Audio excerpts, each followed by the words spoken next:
what the phone says? Channel 1. Cool. The committee will come to order. Welcome and thank you all for joining today's hearing entitled CFTC at 50, Examining the Past and Future of Commodity Markets. After brief opening remarks, members will receive testimony from our witnesses today, and then the hearing will be open to questions. So I'll take the liberty of providing an opening statement. Good morning once again, and welcome to the House Committee on Agriculture. 50 years ago, the Commodity Futures Trading Commission opens its doors and began operation as the world's first independent regulatory agency specifically focused on derivatives. From its early days of safeguarding agriculture future markets to today's global swaps markets, the Commission plays a critical role in adapting to an increasingly interconnected and dynamic world economy.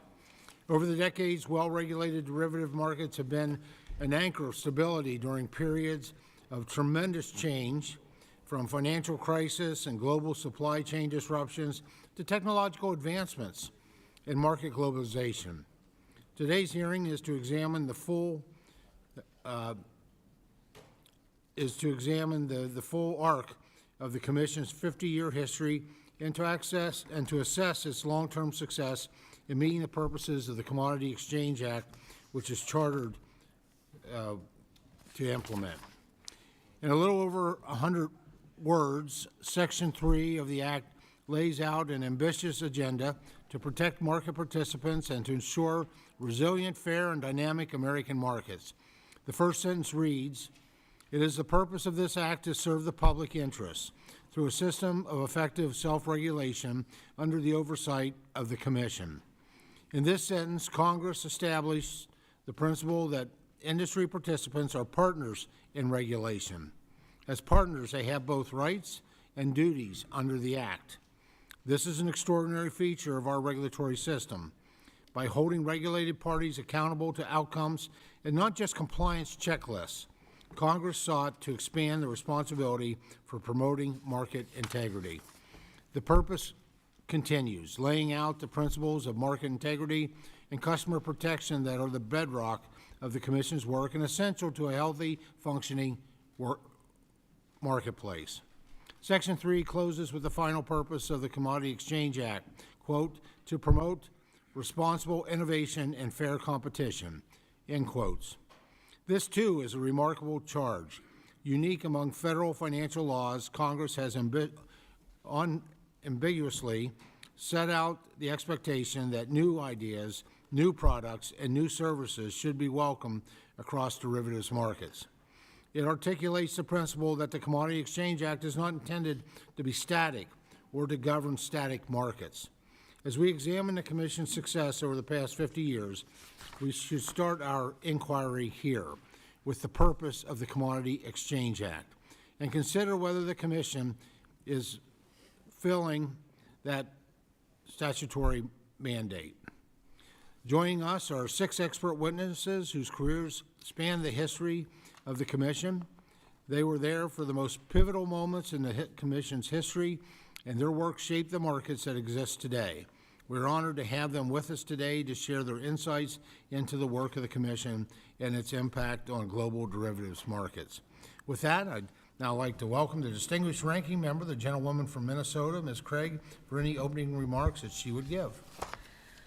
Well, thank you, Chairman Thompson, for holding this incredibly important hearing, not only to look back at the successful 50-year history of the CFTC, but also to look forward and see what's potentially ahead for the agency for the next 50 years. This committee, more than most, has historically worked on a bipartisan basis when it comes to these issues, including those that impact farmers and ranchers across this country. That bipartisanship has also traditionally extended to the committee's work and oversight of derivatives markets and the CFTC. Whether it was the 2008 CFTC reauthorization or the crafting of the derivatives title of the Dodd-Frank Act, history has shown that this committee achieves great legislative outcomes when Republicans and Democrats work together. And I believe there is potential for more bipartisan success in this area in this Congress. We all know that a well-regulated financial system keeps our country strong and prosperous while protecting Americans and their livelihoods.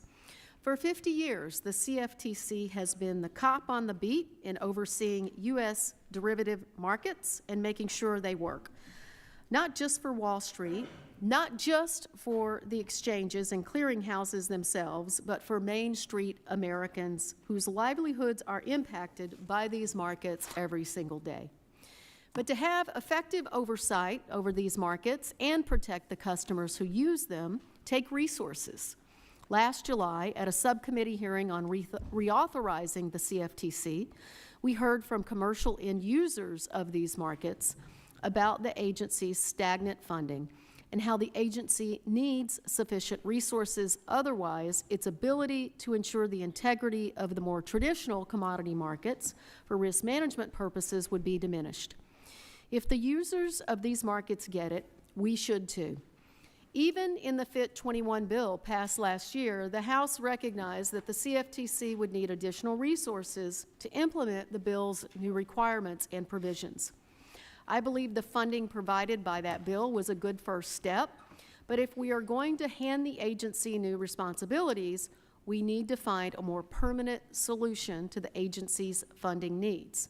So I look forward to working with my friends across the aisle to develop a meaningful, durable plan that provides the CFTC with the resources that will allow it to bring a strong history of regulatory achievements to new markets, including digital assets like crypto.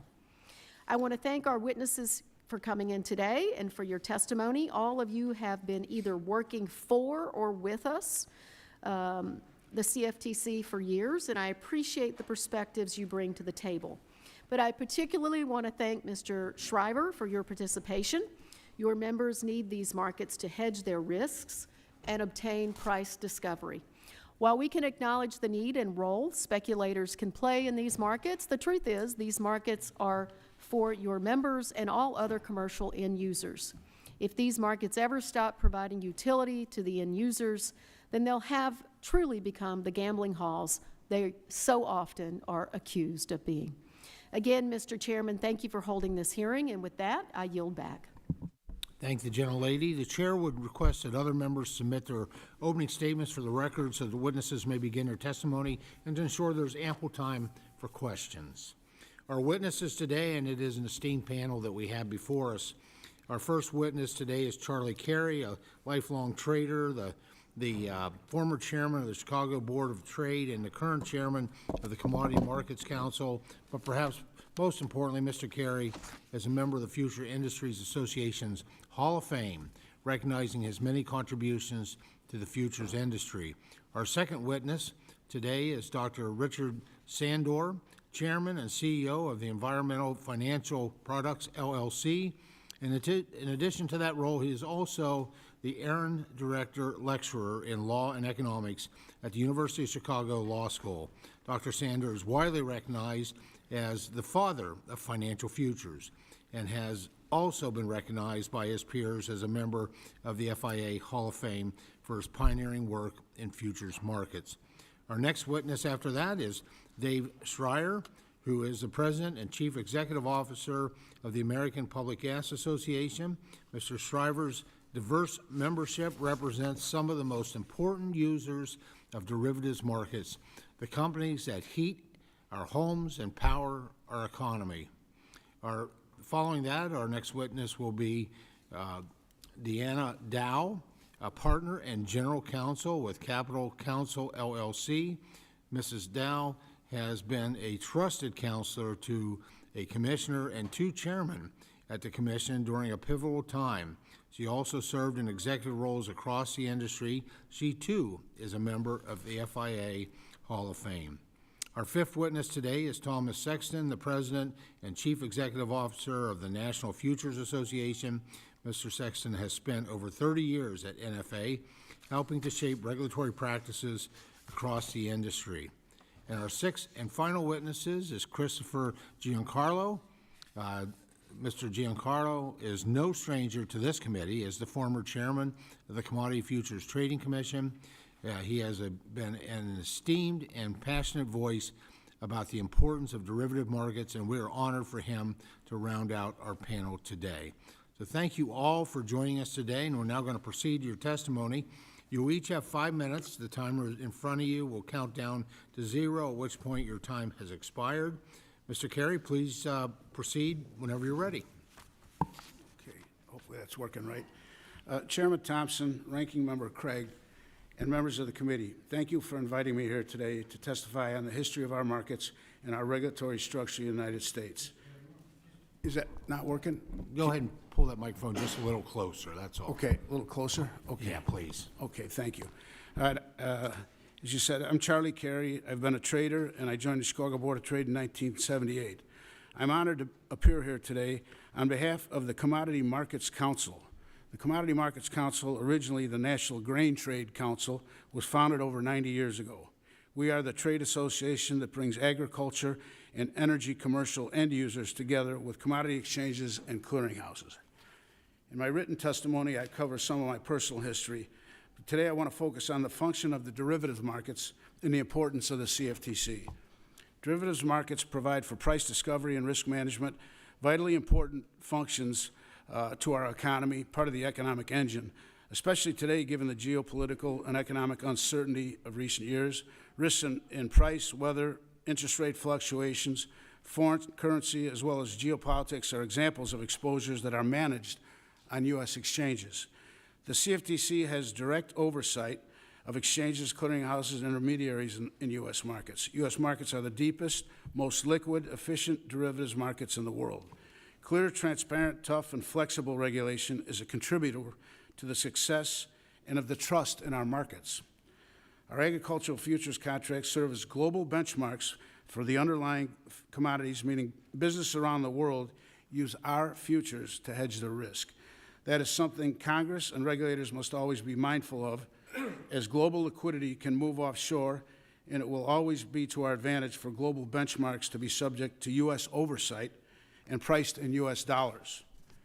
In 2008, defaults in unregulated off-exchange markets caused a global financial crisis, whereas the CFTC regulated markets did not have these problems, and they continued to perform well, even during this period of historic market stress.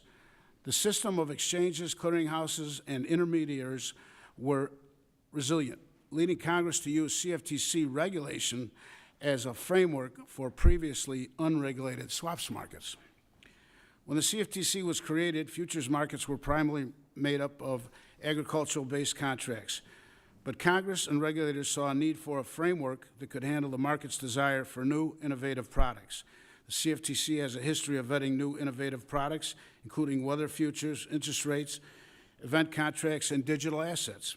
In the face of global competition in the late 1990s, Congress passed the Commodity Futures Modernization Act of 2000, which transformed a prescriptive regime into a principles-based model. These core principles allowed the market participants flexibility on how to meet the requirements, and which in turn spurred American innovation. The principles-based regime also allowed exchanges to self-certify products, something that has led to continued innovation. The CMC end-user members are agriculture and energy merchandisers who serve as buyers and risk managers on the raw commodity side, as well as sellers and risk managers to the businesses which will ultimately purchase the commodity. End users depend on risk management markets to allow farmers to lock in prices for their crops and attain critical financing. This allows the farmer to pass that price-risk ratio risk onto the end user so they can focus on making next year's planting decisions. While most Americans do not see this critical marketplace in the type of shock absorber it provides for prices, our markets do allow farmers as well as businesses, both small and large, to manage and mitigate that risk. From the price of gasoline we put in our car, to the milk we buy at the grocery store, to the electricity or natural gas that powers our homes, derivatives markets provide price discovery and risk management to the industry that supplies these goods to us. The end user, without these vital tools, would be exposed to upside price pressure in buying the raw commodity, and the producer would face downside pressure in the event that they had to sell. In conclusion, I would say the flexible regulatory regime for derivatives serves as a forward-looking model that has served our markets well. The CFTC is somewhat unique in structure because of this flexibility, but this flexibility benefits our users and America's global position. It is important that the markets our farmers use are subject to rules you, as a committee, oversee, and the CFTC knows these markets best. It is critical we keep these markets in the U.S. subject to U.S. rules. As we look to the future, I'm confident we will continue to enjoy deep, liquid, and strong derivatives markets so long as we are allowed to innovate and our regulation remains right-sized. Thank you. Ms. Carey, thank you so much. Dr. Sander, please begin when you're ready. Chairman Thompson, Ranking Member Craig, members of the committee. My name is Richard Sandor. My name is Richard Sandor. I'm an economist who invents markets. I get it wrong a lot, and once in a while I get it right. I joined the Board of Trade in 1972 as Vice President and Chief Economist. In that role, I had the honor of working on the legislation that created this commission, as well as writing the first interest rate futures contract. In '73, there were worldwide crop failures and food prices hit record levels. We had an Arab oil embargo, anchovies stopped running off the coast of Peru, and the world exploded. There was a demand for regulation, and there was concerns that this inflation was caused by speculation, which led the Congress to convene and to create this act. The Board of Trade at that time, Henry Hall Wilson, its president, who was in the Johnson and Kennedy White House, was the president of the exchange, and legal counsel was Phil Johnson. I had the privilege of working with Phil and John Rainbolt, who was the chief of staff of this committee, to ensure that new products, and particularly interest rate futures, were enabled by the Act. The second big challenge was to ensure exclusive jurisdiction.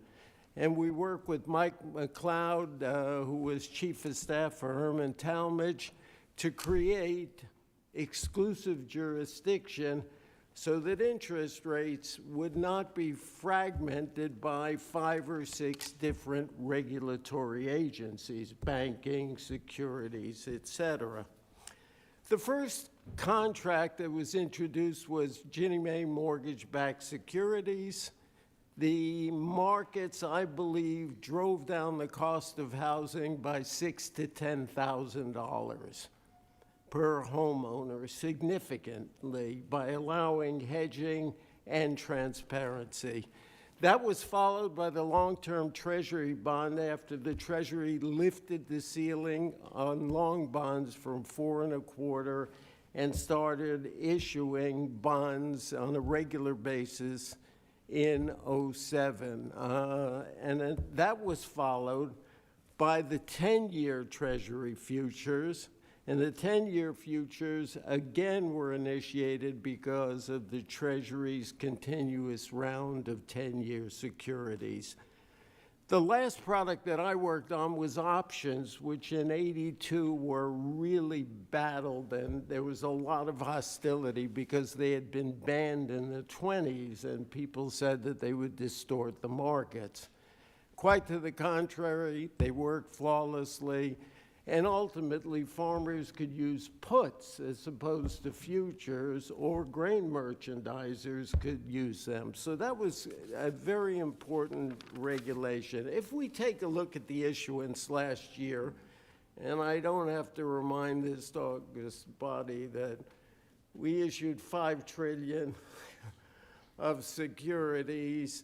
The interest cost is now the single biggest factor, and I would say on a back-of-the-envelope basis that the introduction of interest rate futures and its widespread use probably saved $5 to $10 billion in interest expense at a minimum, and that doesn't include Mr. Kerry's remarks about serving as a benchmark, the 10-year internationally for all sovereign debt in the world. This agency gave me my life and my living, and I really want to thank you all. You've been creative. You have been ahead of the mark. This was an agricultural, and interest rates are up to 50%. In addition to that, interest rate risk management is in every MBA program in the world. So you fostered educational achievement and provided soundness. I think the best is yet to come.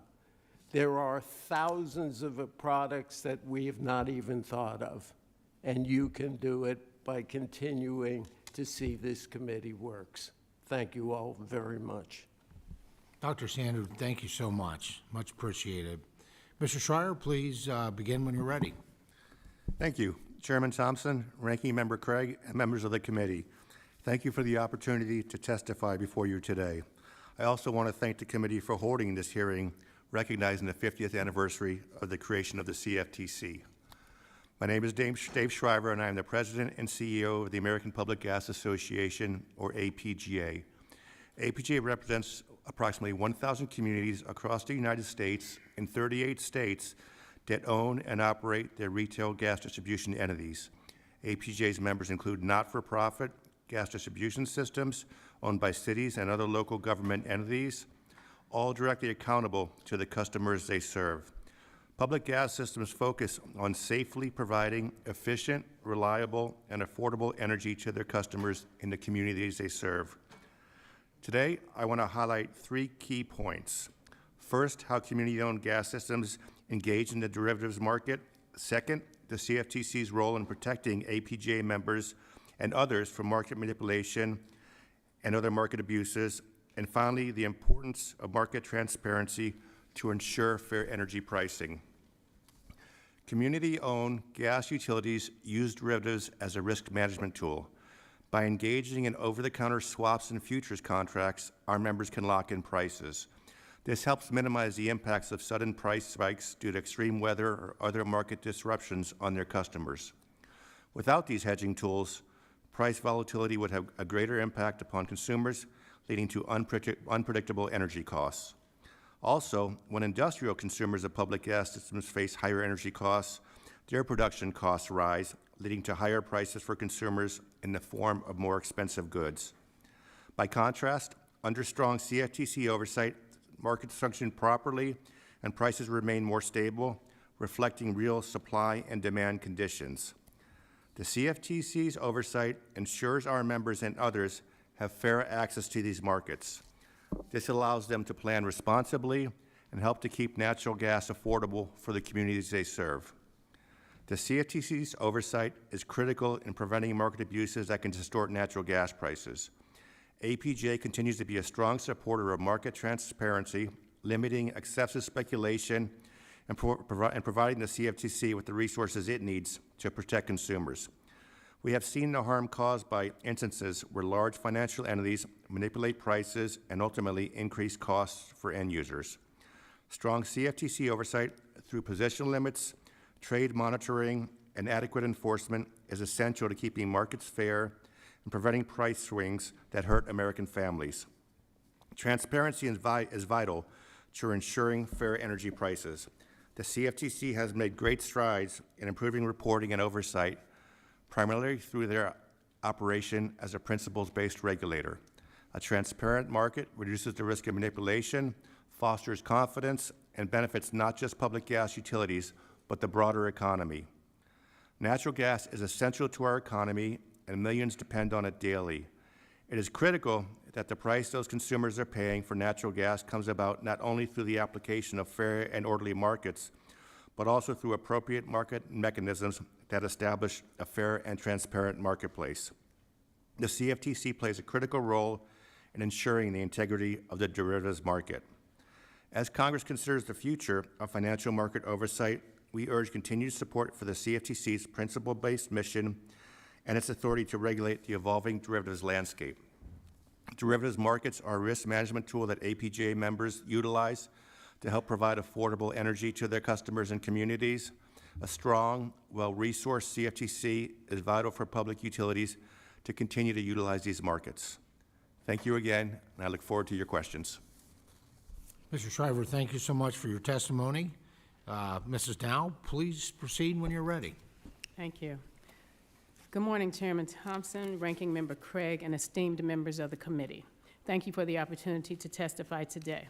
My name is Deanna Dow, and I'm a partner and general counsel at Capital Counsel, LLC, where I specialize in advising clients on a wide range of regulatory and legislative matters related to futures and derivatives markets. I began my legal career at the CFTC in 1980 in the Division of Trading and Markets. I later served as counsel to Commissioner Barbara Holem, Chairman Bill Rayner, and Chairman Jim Newsom, who is here today. After 22 years at the CFTC, I continued my regulatory work at FINRA and then served in senior regulatory roles at the New York Mercantile Exchange and CME Group before moving to a multi-client platform.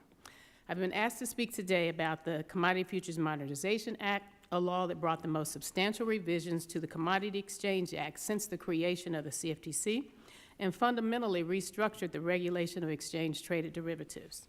The CFMA, among other things, addressed legal certainty and ensured the enforceability of over-the-counter swaps, adopted core principles-based regulation, transforming the CFTC's role in overseeing futures markets, lifted the ban on single-stock futures and narrow-based stock indices, established direct regulation of derivatives clearinghouses, and added new product-based exclusions and exemptions. I'll focus today on the CFMA amendments to the CEA that introduced principles-based regulation and changed the trajectory of the futures and derivatives industry. Signed into law in December 2000, the CFMA substituted flexible core principles for the prescriptive regulations under the prior law. This flexible, principles-based approach promoted innovation and competition and the growth of more deep and liquid markets for hedging and price basing by commercial end users. The implementing regulations set forth acceptable practices for compliance with the core principles, a certification process for new rules, rule amendments, and new product listings, and shortened time frames for the rule review process. It's important to note here that these compressed time frames and certification processes in no way diminish the effective regulation of these markets. As a result of the CFMA, U.S. futures markets experienced exponential growth, successfully competing with derivatives markets globally, on and off exchange. The benefits of the growth of exchange-traded futures are clear. More regulated and transparent trading in these economically important markets ensured market integrity and customer protection. Moreover, deep and liquid markets provide an accurate price discovery function and risk-shifting mechanism for commercial hedgers. The CFMA also fostered innovation and expanded the use of electronic trading platforms in a space dominated by trading floors, hand signals, handwritten order tickets, and trading cards with timestamps. A key goal of the CFMA was to ensure proper regulation and oversight of futures markets without stifling innovation or market growth. By right-sizing regulation of these markets, the CFMA ensured the innovation and competitiveness of U.S. futures exchanges. It's important to note that futures markets have performed well in the midst of crises triggered by geopolitical events, terrorist attacks, a pandemic, and other severe shocks to the financial system. In implementing the CFMA, the CFTC created a robust regulatory program that effectively oversees the futures markets, protects customers, ensures market integrity, and enforces anti-fraud and anti-manipulation requirements. For 50 years, the CFTC has effectively regulated futures markets, keeping pace with change and adapting regulations to fit the ever-evolving markets. In those 50 years, the CFTC and its regulated markets have remained resilient and strong, even in the face of events that threaten the markets. While the CFMA helped foster innovation and growth in the exchange-traded and OTC markets, it's essential to continue adapting regulations to ensure both market efficiency and financial stability. With the interconnectedness of markets, both domestic and global, it is also important to guard against systemic risk. The CFTC has the unique expertise to oversee futures markets, trading, and clearing, and to enforce anti-fraud and anti-manipulation in those markets. Thank you. Happy to answer any questions. Ms. Dow, thank you so much. Much appreciated. Now, Mr. Sexton, please begin when you're ready. Thank you, Chairman Thompson, Ranking Member Craig, and members of the committee. Thank you for the opportunity to testify on the important topic of the CFTC's past and future at 50 years. NFA is the industry-wide independent self-regulatory organization for the derivatives industry and is a registered futures association, referred to as an RFA, pursuant to Section 17 of the Commodity Exchange Act. NFA is solely a regulatory body. We do not operate a market, and we are not an industry trade association. Over 50 years ago, Congress passed legislation, the Commodity Futures Trading Commission Act of 1974, which amended the Commodity Exchange Act to establish the regulatory framework for the derivatives industry. This framework remains in place today and has adapted to changing and innovative products and markets, which have experienced extraordinary growth over the years. Of significant import, this legislation established the CFTC and authorized RFAs to augment the CFTC's oversight. NFA is the sole RFA. In creating this structure, Congress did not place the important roles played by the CFTC and independent SROs at odds with each other, but rather sought to weave them into an integrated regulatory fabric.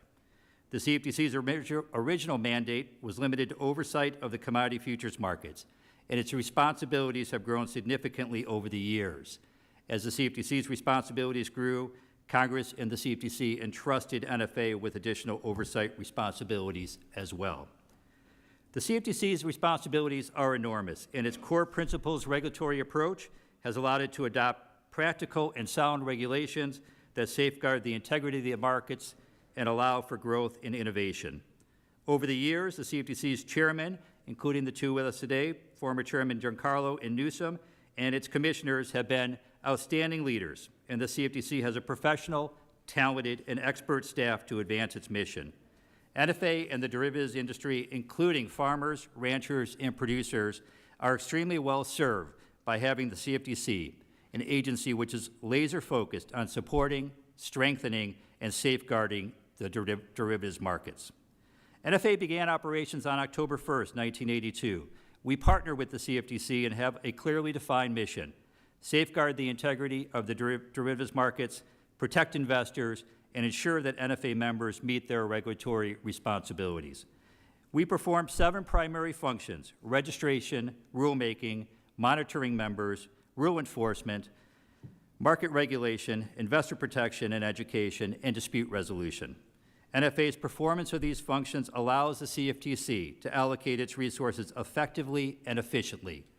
NFA is subject to broad CFTC oversight. The CFTC closely reviews and monitors NFA's activities to ensure that we fulfill our regulatory responsibilities. The results of our partnership with the CFTC can be demonstrated in at least 2 ways. First, our work with them to detect and combat fraud.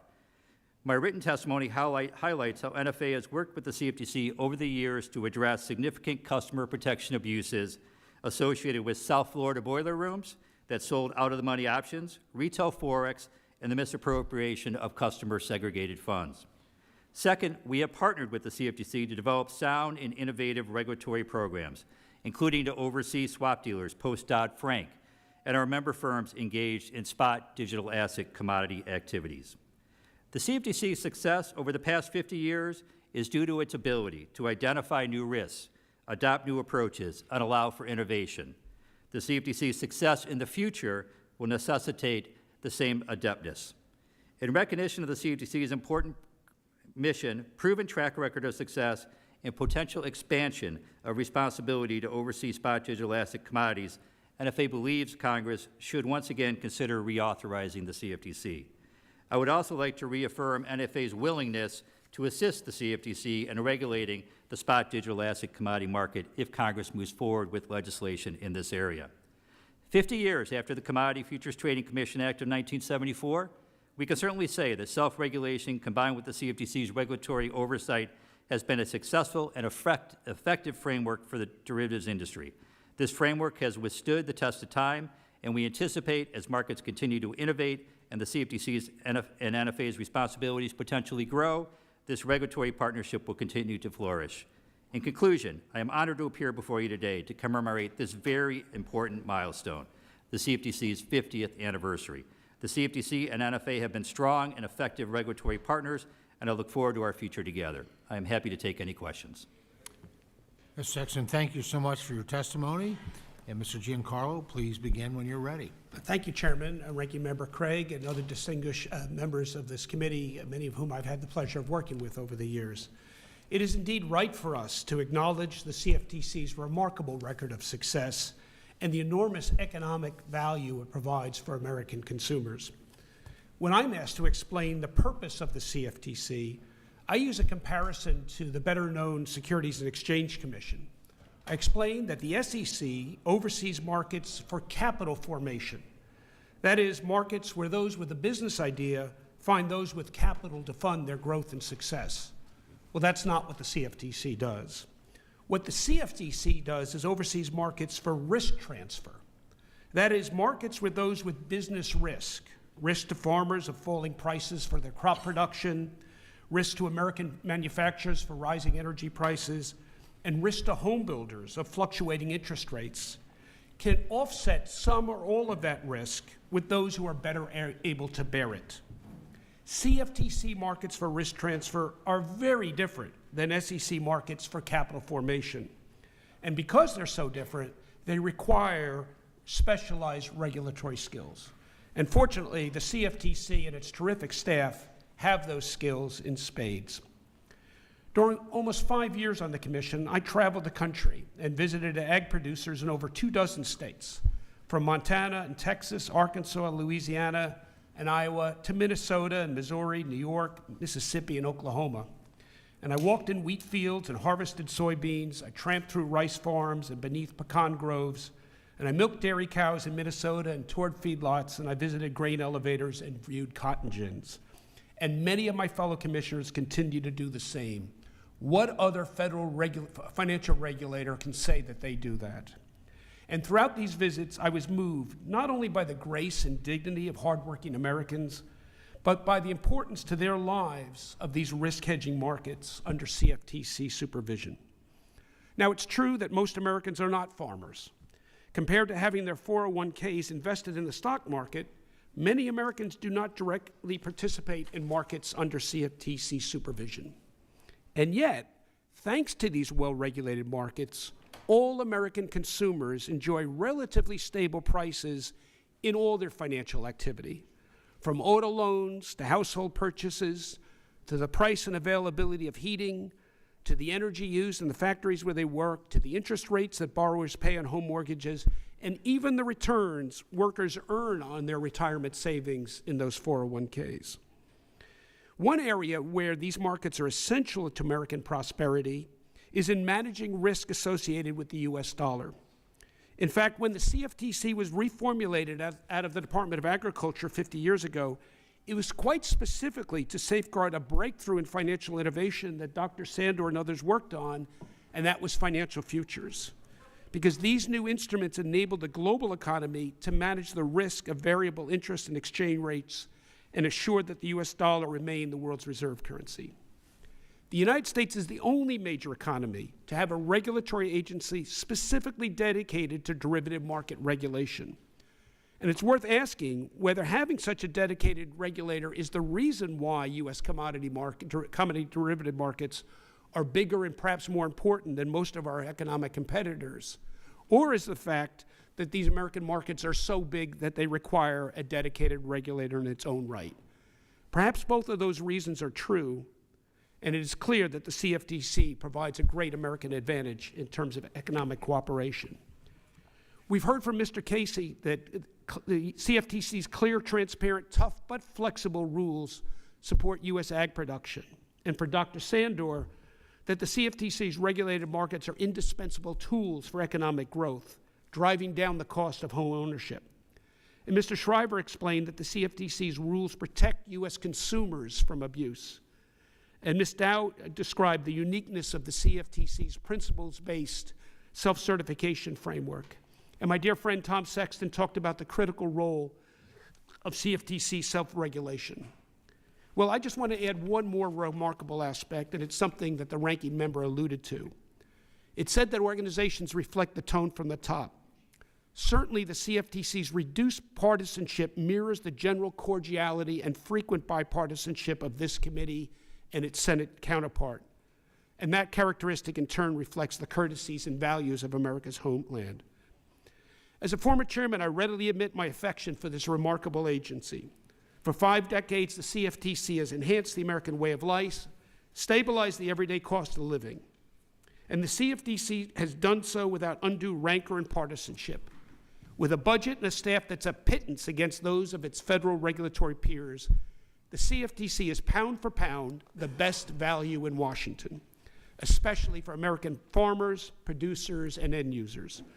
So, Mr. Chairman, 50 years after its creation, I'm delighted to join this committee and say, happy birthday, CFTC. Thank you. Mr. Giancarlo, thank you much for your testimony and a fitting end to that testimony as well, based on our celebration of 50 years. I just thank you to all members of our panel for your presentation. I couldn't imagine a more experienced a panel that I have before us today with the topic at hand. At this time, members will be recognized for questions in order of seniority, alternating between majority and minority members, and the order of arrival for those who joined us after the hearing convened. You'll be recognized for 5 minutes each in order to allow us to get to as many questions as possible. I'll now recognize myself for 5 minutes. Mrs. Dow, as you know, the purpose statement that I quoted in my opening statement was added to the law during the enactment of the Commodity Futures Modernization Act. It is not a stretch to say that the reforms made by that law built the modern commission. As you review the commission's implementation of the CFMA, has principle-based regulations worked as intended, and has it been able to both promote responsible innovation and fair competition while protecting consumers and market integrity? Thank you for that question, Mr. Chairman. I absolutely believe that the CFMA core principles-based regulation has worked as intended and potentially even better than intended. It has really given the industry and the exchanges the opportunity to respond to changes in the markets, demands from their customers. It has allowed them to really take the responsibility for ensuring that the rules that they put in place are in compliance. So they certify that these rules are in compliance with the CEA, and they are responsible for providing the analysis and all of the things that would give the CFTC the information they need to allow them to certify and put these rules into place without permission. And this has really allowed the timeframes for these different new products, new rules to go into effect, which is really important for getting to market in a timely way, which is important to business. So while there have been concerns about the permissionless-based rules, it has proven to work well, and we've had no issues or concerns. The Commission has the authority to stay potential rules if they think that there is something lacking, it's not in compliance, or the explanation is not good enough. So they still have the opportunity to stay when you have this principles-based certification of rules. So yes, it has worked extremely well. It has allowed the markets to grow and to innovate, and continues to work well and should remain in place. Thank you for that. Mr. Giancarlo, both you and Mr. Carey noted in your testimony that the risk transfer markets regulated by CFTC require, quote, specialized regulatory skills and understanding, end quote. As this committee thinks about how best to fulfill the purpose of the Commodity Exchange Act, what are those specific skills and understandings needed to be effective in these markets that other financial regulators might not have? You know, the ability to regulate, to oversee dynamics in complex wheat markets, of which there's many different varieties, and they all have different market participants and different dynamics and different seasonality. The ability to understand difference in different trading markets for petroleum products, for certainly in interest rates and dollar-based instruments, require specialized knowledge, specialized skills that take decades in some cases to develop.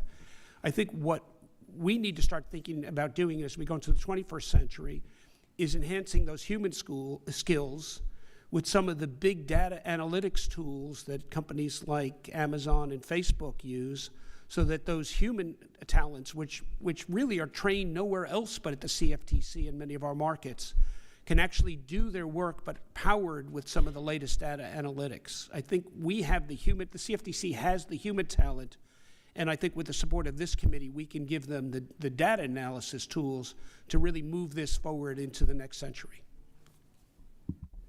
Well, thank you. Dr. Sanders, in your testimony, you estimated that 3 Treasury futures products have saved the United States government between $5 to $10 billion each year.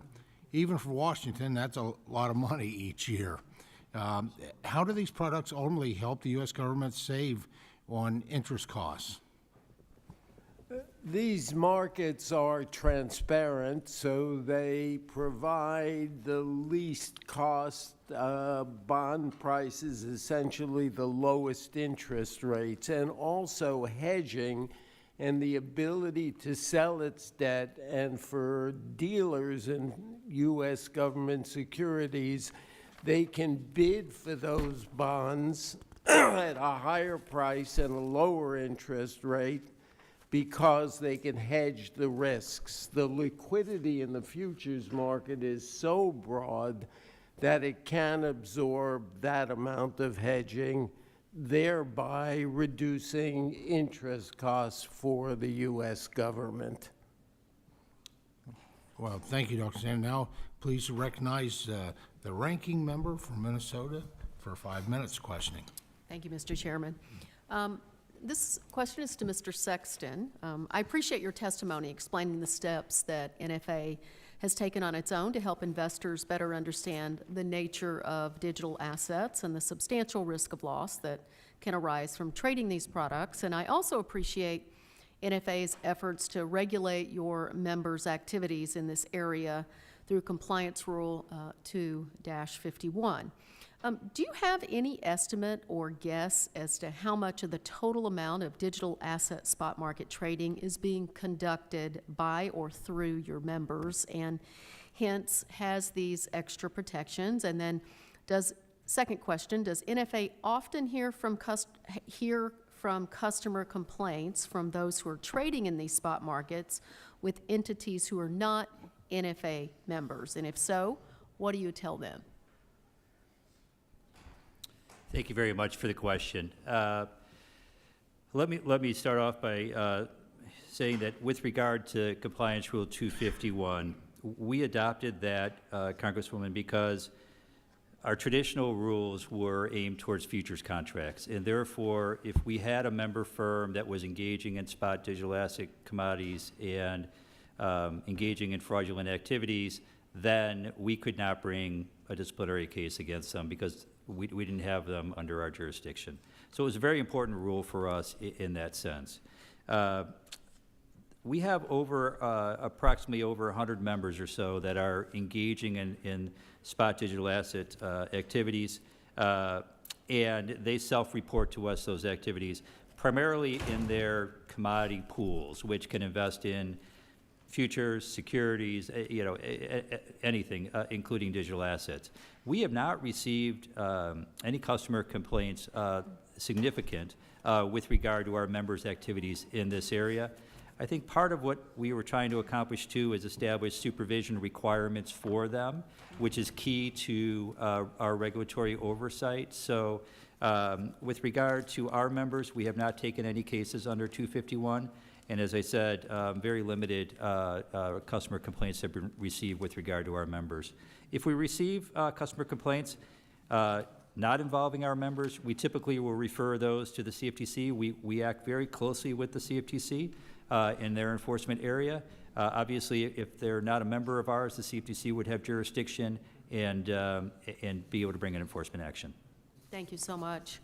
I want to turn to Mr. Shriver. In your testimony, you cite the importance of the CFTC in investigating potential abuses, fraud, and manipulation in the markets. For fiscal year 23, the CFTC reported it brought 96 enforcement actions, and almost half of them were involving conduct related to digital commodities. For fiscal year 24, the agency brought 58 enforcement actions, again, many of them in the digital asset space. As traditional users of derivatives markets, do your members have any concern whether the agency is focused enough on surveilling and policing the markets you use compared to trading in these newer products? Thank you for the question. Our members need to have confidence in these markets to engage in the markets. They do have confidence in the markets. When we've seen instances where natural gas prices have escalated a lot of volatility, such as Storm Uri, we've raised concerns, and you always learn from these incidents. In the case of Storm Uri, steps have been taken to mitigate those impacts in the future, which we support. But otherwise, no, our members have confidence in the markets and the integrity of the markets. These markets, as I mentioned, are critical to our members because 95% of our members are captive to one pipeline. They can't physically hedge. They don't have access to storage. So using derivatives tools to hedge in these markets really helps protect their consumers. Thank you so much, Mr. Shriver. At this point, I just want to say, Dr. Sandor, I was born in 1972. And in my last 30 seconds, I just think I should give you the opportunity to say anything else you want to say. So, Dr. Sandor, what do you want to tell us today? I want to echo Commissioner or Chairman Giancarlo's remarks. Being 800 years old and having been in this town since 1966, after completing my PhD at the University of Minnesota, I might say, I think pound for pound this agency is incredible. If you take a look at cost-benefit ratios, which economists like to think of 2 or 3. I think the agency runs on under $500 million, Chris. If you take 5 or 10 billion just from the interest rate sector, you're talking about a cost-benefit ratio of 20 to 1. I mean, that is unbelievable in the commercial world, let alone in governmental affairs. People would be very happy. So I want to join Chris and say happy birthday to the commission and to all of you that have enabled this. Well, go Gophers, and with that, Mr. Chairman, I yield back. Very good. Now recognize the gentleman from Oklahoma, Mr. Lucas, for 5 minutes. Thank you, Mr. Chairman. And I would note in 1972, I was driving a Ferguson tractor pulling a hay rake. So we all had a glorious time in those days. Thank you, Mr. Chairman, and thank you to all of our witnesses for testifying. Of course, today's hearing focused on the 50th anniversary of the creation of the Commodity Futures Trading Commission. This anniversary gives us an opportunity to review the operations and activities of the Commission and examine the pressing issues end users and consumers are facing in their interactions with the markets today. Derivative markets are essential risk management tools for farmers, ranchers, and all producers. The ability to transfer risk, manage price volatility, and reasonably predict costs allow businesses to free up capital to invest in the economy, pass savings to consumers. That way Americans pay less at the grocery store and at the gas pump. Congress must protect the market's integrity and function so our producers can continue to affordably supply that food, fuel, fiber, energy that the world runs on. The previous administration posed significant challenges and uncertainty to the derivatives markets as the prudential regulators look to dramatically increase capital requirements for many derivative transactions. I'm hopeful that the Basel Endgame re-proposal by President Trump's nominees will not present such a threat. Mr. Kerry, in my role as a former member of the Dodd-Frank Conference Committee, maybe survivor is the way to describe that, I remember well the broad bipartisan agreement to leave end users exempt from the regulatory burdens of Dodd-Frank Act. Some of the rules and proposals that came out of the last administration, especially the Basel III endgame proposal, were particularly burdensome and disproportionately harmed end users.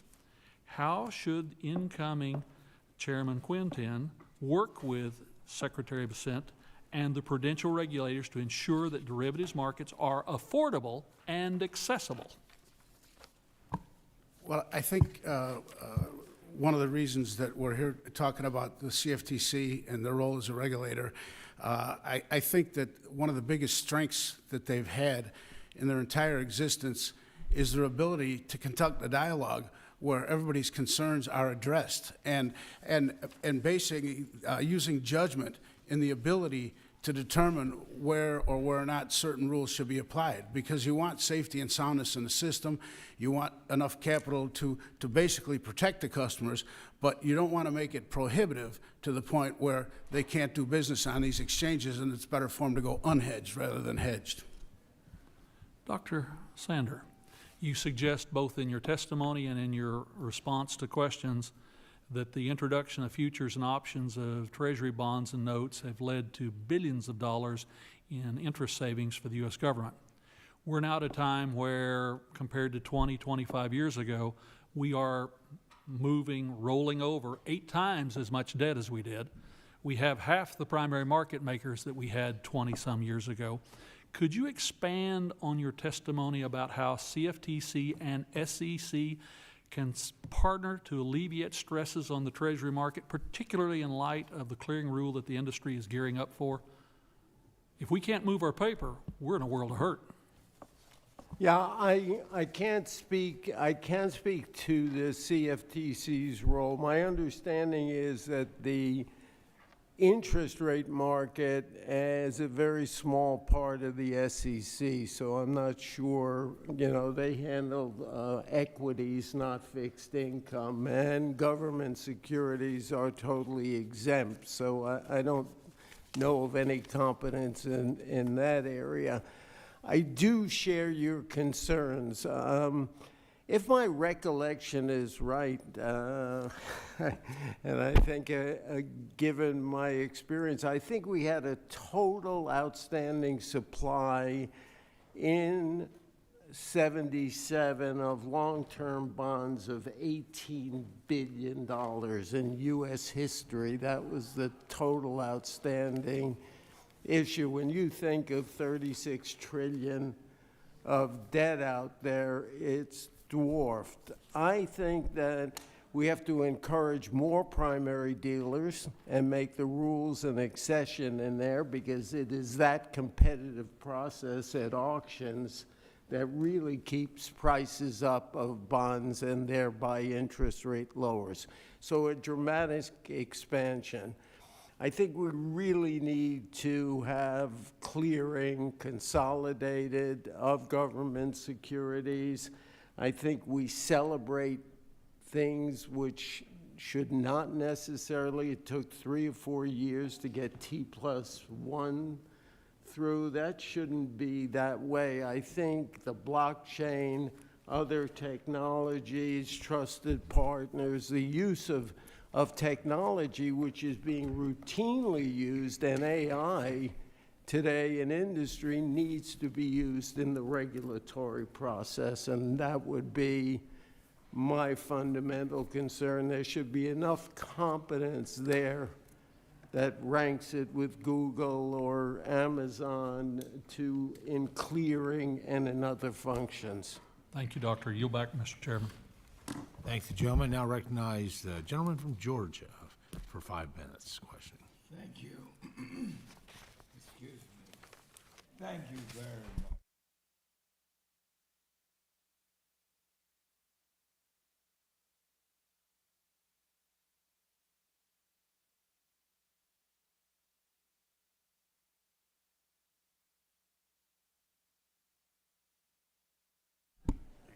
Correct. All of us understand from what we went through with the Dodd-Frank era bad actors, poor transparency in the derivatives market. That's what contributed to the 2008 financial crisis. And it was one of the worst crises we had. And thank God, thank goodness we had the CFTC there to respond to it. And so, Mr. Schreier, you first. In your testimony, you discussed the importance of derivatives market transparency as fundamental to maintaining fair pricing for consumers. Can you very briefly describe the impact that transparency requirements have in protecting consumers from risk, including for those who receive services by the 86 municipal gas utilities in my district in the great state of Georgia? I appreciate the question. It's, if you look at the universal public gas systems, I know Georgia takes their football seriously. We are an SEC intensive association.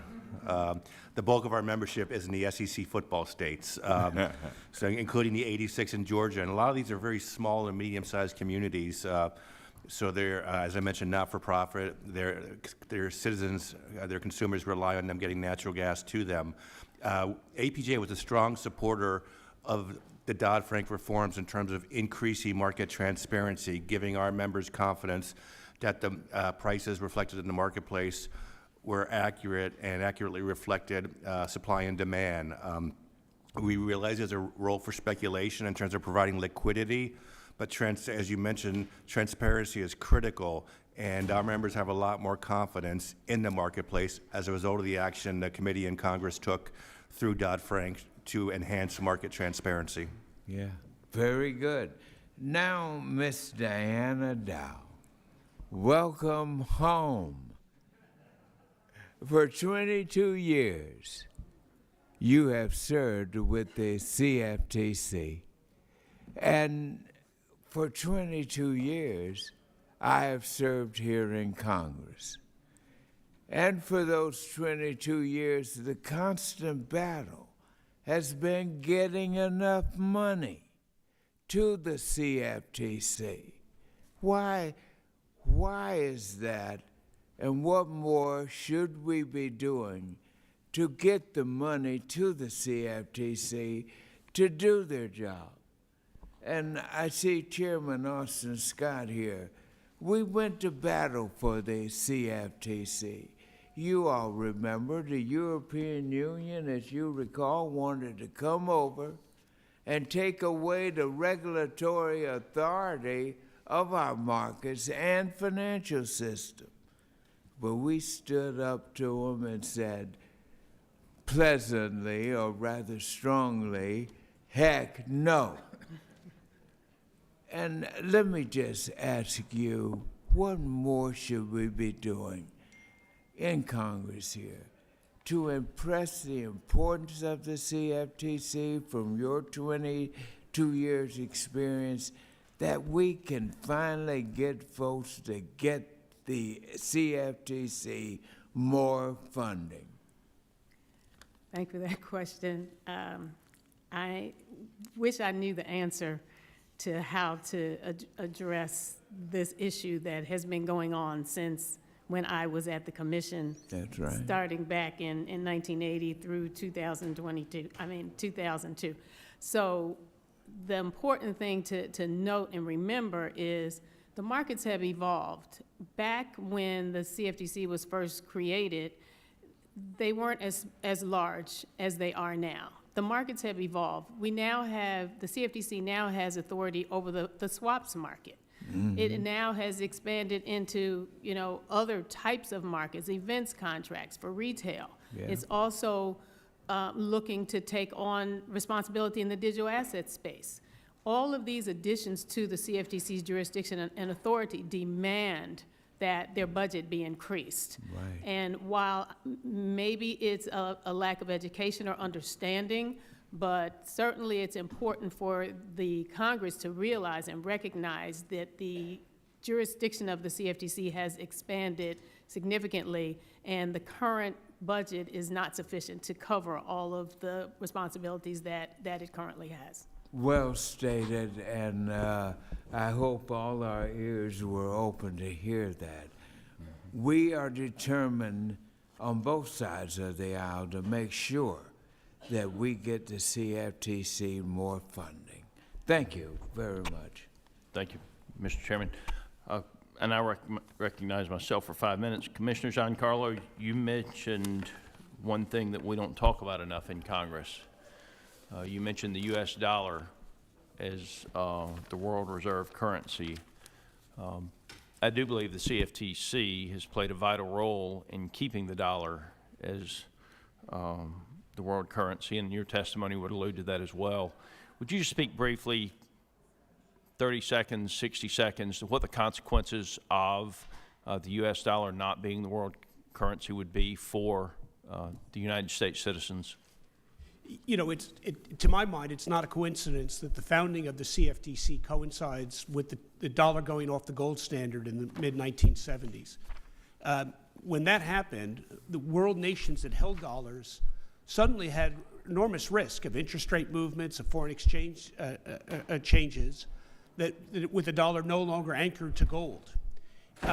It was the creation of financial futures by Dr. Sandor and others that allowed these markets to actually support the dollar in its truly fiat state, because now the world can hedge their risk of holding dollars, the interest rate, the risk, the foreign exchange risk in holding dollars. I will argue to you that the CFTC is really the agency that safeguards the dollar and its ability to be held by global nations around the world, and their holding of it is what makes it the world's reserve currency, allows us to fund that enormous debt that Dr. Sanders spoke about. So I think the CFTC plays this sleeper role. When I say pound for pound, Dr. Sanders, it might even be better than 20 to 1, because if this agency is the agency that stands between the dollar service as a reserve currency and ending that service, I think it's a vital agency. It's you might remember that old story about the boy with his finger in the dike. We may be the boy or the child with the finger in the dike that's supporting the dollar as the world's reserve currency.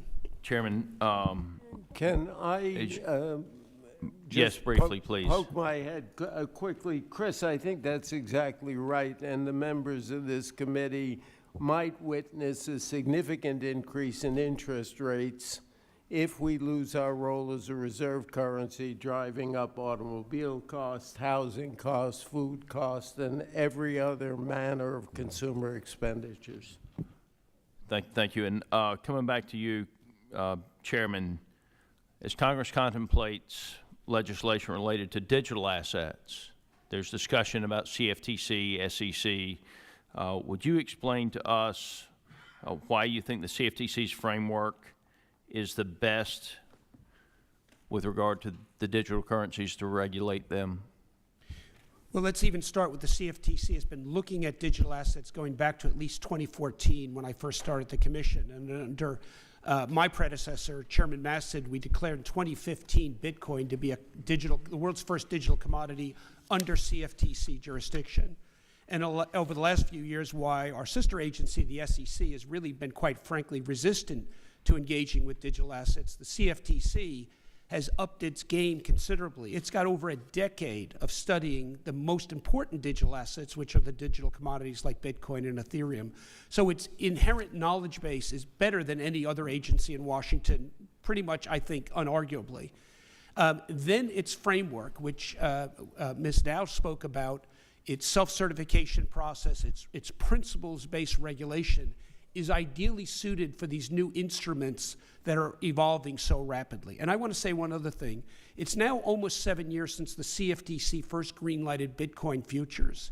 That was a controversial step at the time, but here we are 7 years later, and that market is deep, it's liquid, and it's transparent, and it's very well regulated by the CFTC, relatively free of fraud manipulation compared to spot markets. And that's why I think the CFTC is the ideal regulator to take what it's learned from futures markets and go into digital spot markets for digital commodities. In my last 50 seconds, we know about the FTX failure.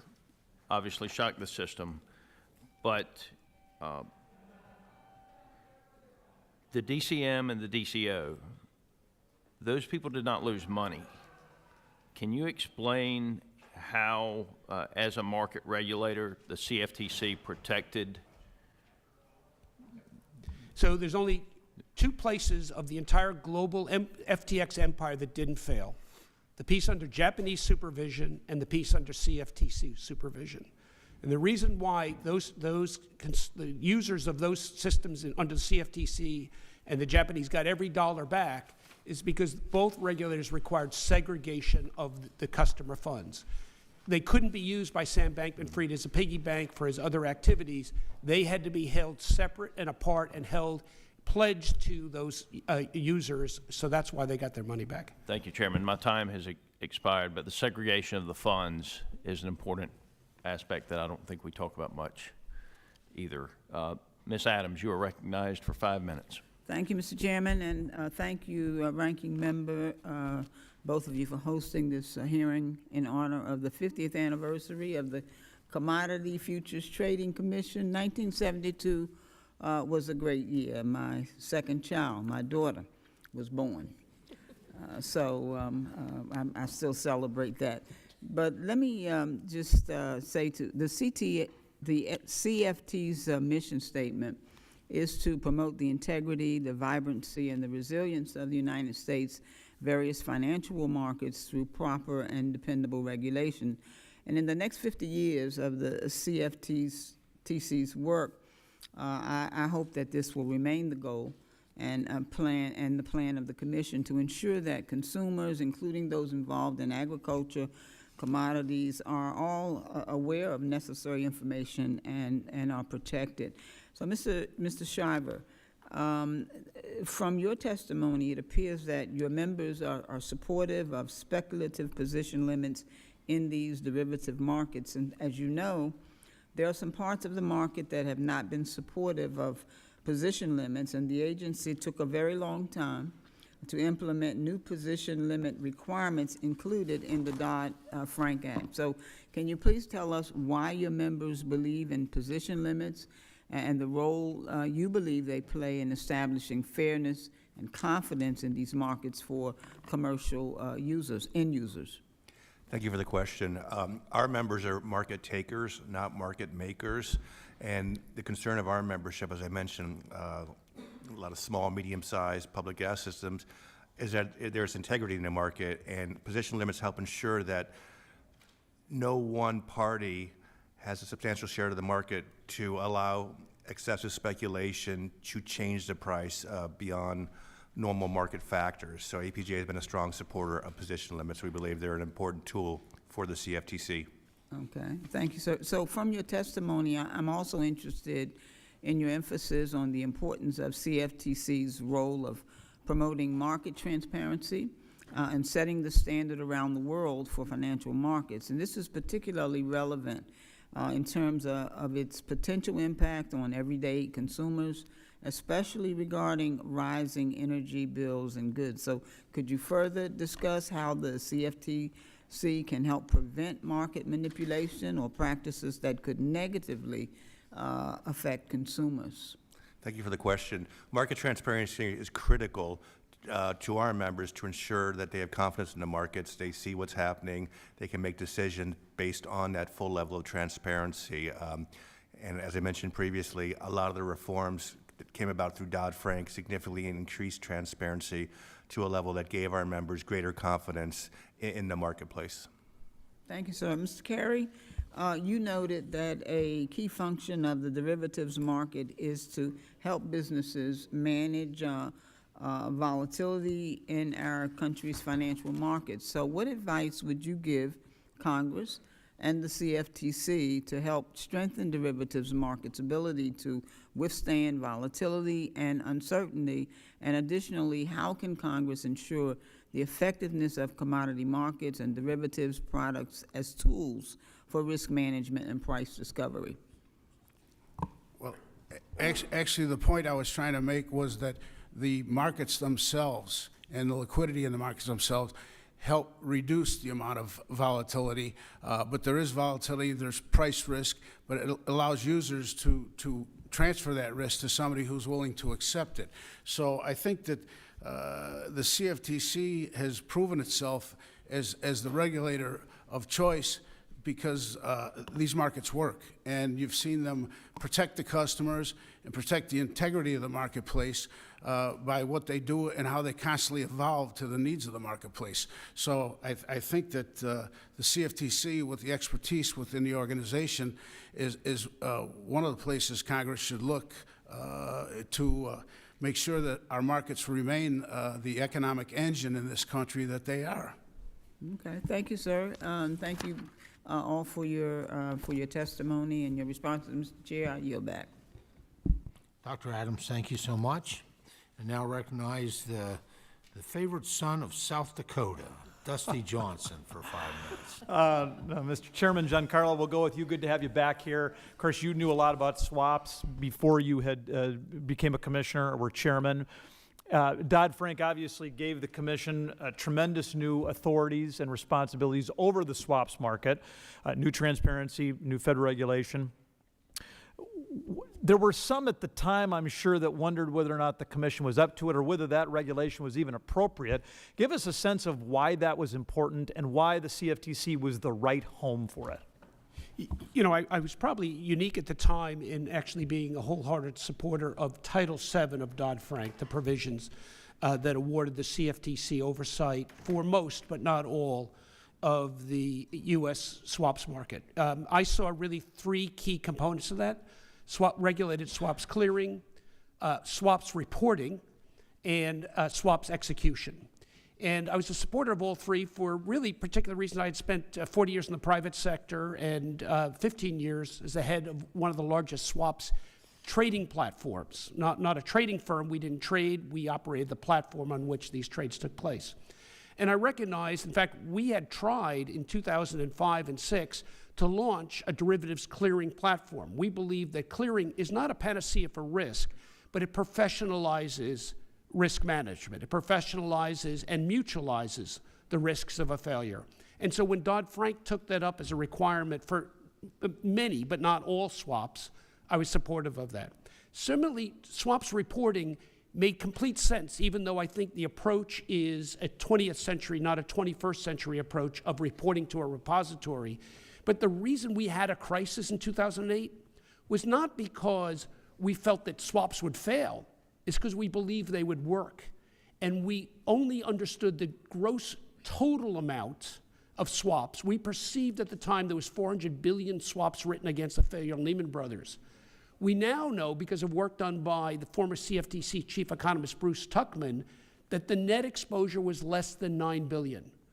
In September of 2008, if we knew that a failure of Lehman Brothers would have triggered less than 9 billion, we wouldn't have had a financial crisis because we could have let Lehman fail, we could have let it be sold, we could have let it been bought. It was the fog of war, the inability to understand the true exposure. So I'm a big supporter of that, but the blockchain is the true answer to that, not these swap data repositories. By the time the data is reported, it's too late.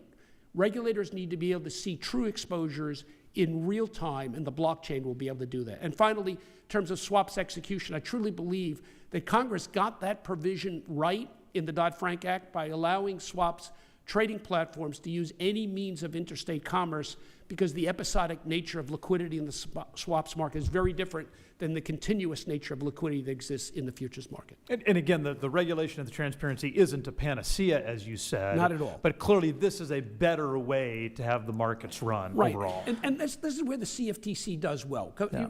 CFTC takes a lot of partisanship, a lot of emotion out of managing markets. When it comes to swaps and futures clearing, in 50 years, no clearinghouse has ever failed under CFTC supervision. During the 2008 financial crisis. It's really remarkable when you think about it. It's truly remarkable. Because our markets are some of the biggest and the most sophisticated in the world. It's really got, I mean, again, we talk about pound for pound, whatever way you want to measure it, the CFTC's record is really quite extraordinary. So in your written testimony, one of the headings is, the next 50 years.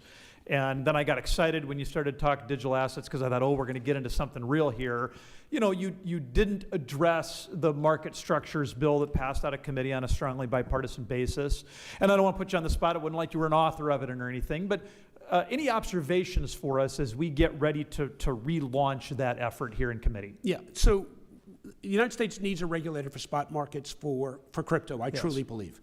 And when I look around the landscape, there's really only one that is ready to take up that baton today, and that's the CFTC. It's been engaged continuously under both Republican chairs and Democratic leadership for the past dozen years in this marketplace. Its record in terms of Bitcoin futures, Ethereum futures, and now just recently launched Solana futures is superb. The information is transparent, it's available, the markets operate in an orderly fashion. I mean, I don't want to throw shade at a sister regulator, but its failure to engage... Oh, please do. We're fine with that here. Its failure to engage is quite notable against an agency like this that has engaged and done so quite successfully and proven that regulators can engage with this new innovation. And I'll say one other thing. Crypto is a lot more than about just, is the number going up? This is a new architecture of finance. It's going to change everything we know about how you record who owns what and who's transferring what to whom. The United States must be a leader in this, and this is the agency that's already served as a leader for the last dozen years. Very well said. I yield back. Gentleman yields back. Now recognize the gentlelady from Oregon, Ms. Salinas, for 5 minutes.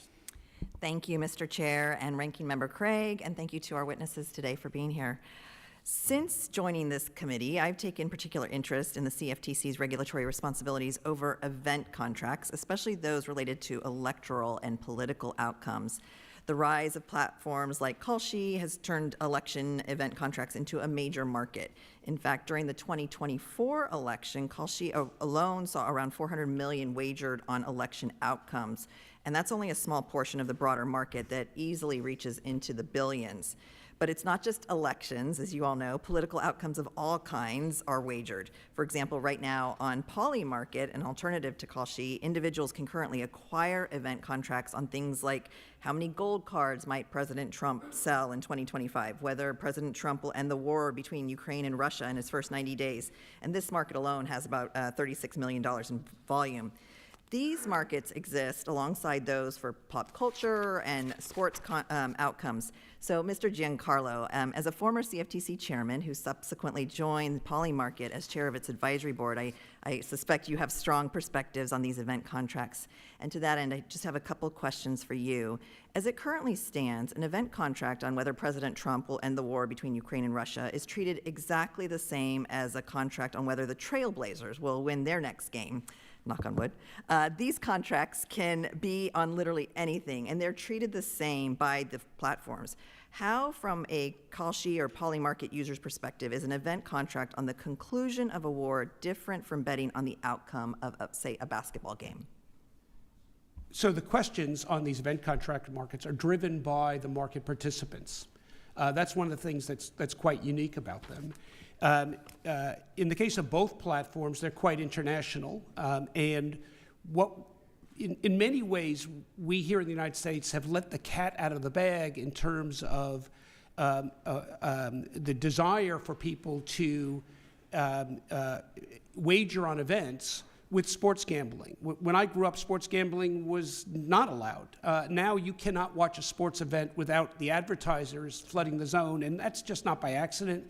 That's a policy choice we've made at every level of society over the last dozen years or so. And if that's the case, then how much of it is a stretch to think that people that are going to take a side in who's going to win the Super Bowl might want to take a side in who's going to win an election? And in fact, what we found in 2024, a year in which something like 70% of the world's democracies voted, it was the events contracts like Kalshi and Polymarket that were far more accurate in predicting the outcome of those elections, whether it was the French election, the British election, the Indian election, the Japanese election, than were any of the polling sources. So we've got two elements going on, I think there's a societal change with this great acceptance of betting on the outcome of popular events, celebrated events.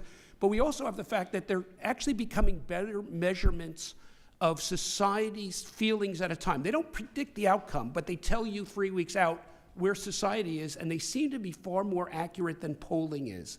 And you know, our elections do have consequences, not only in the United States, around the world. They affect outcome of trade policy, of immigration, lots of things. People do have a stake in the outcome, and if they can hedge that stake in these markets, Perhaps the time has come for us to really take them up and properly regulate them. The same way that we didn't run away from Bitcoin, we engaged it and built a regulatory framework around it. I think the time has come for us to build a regulatory framework around it so we can protect those who are vulnerable. We can make sure that these platforms have good policies and procedures and protect customers in the way that we've done a great job with in other areas of modern life. Thank you. And just a quick follow-up with my last minute left. So what is your analysis of kind of the incentive structures that are created by allowing event contracts on such high-stake electoral and global affairs, especially as you just said, I'm curious to know, are they predicting or are they driving the outcomes? That's a hard one to measure. I don't know if I have an answer to that. I think the same could be said about polls. Do they drive the outcome, or are they steered to get the outcome they want? All I can point to is looking backwards at 2024, where it did seem that the events contract markets were more accurate of what actually happened than were the polling in many cases. Thank you. I yield back. Gentlelady yields back. Now recognize the gentleman from Ohio, Mr. Taylor, for 5 minutes of questioning. Thank you, Chairman Thompson and Ranking Member Craig, for holding this hearing today, and thank you to the especially esteemed group of witnesses we have today for your insight and testimony. Mr. Sexton, not to pile on here, but you have considerable experience with the CFTC and the markets it oversees, and you've also talked about the role of digital assets have played in your career and your work to ensure there are adequate consumer protections in place. Cryptocurrency has taken off over the last few years. As of January, there are over 20,000 different cryptocurrencies worldwide, and the global cryptocurrency industry is valued around $3 trillion.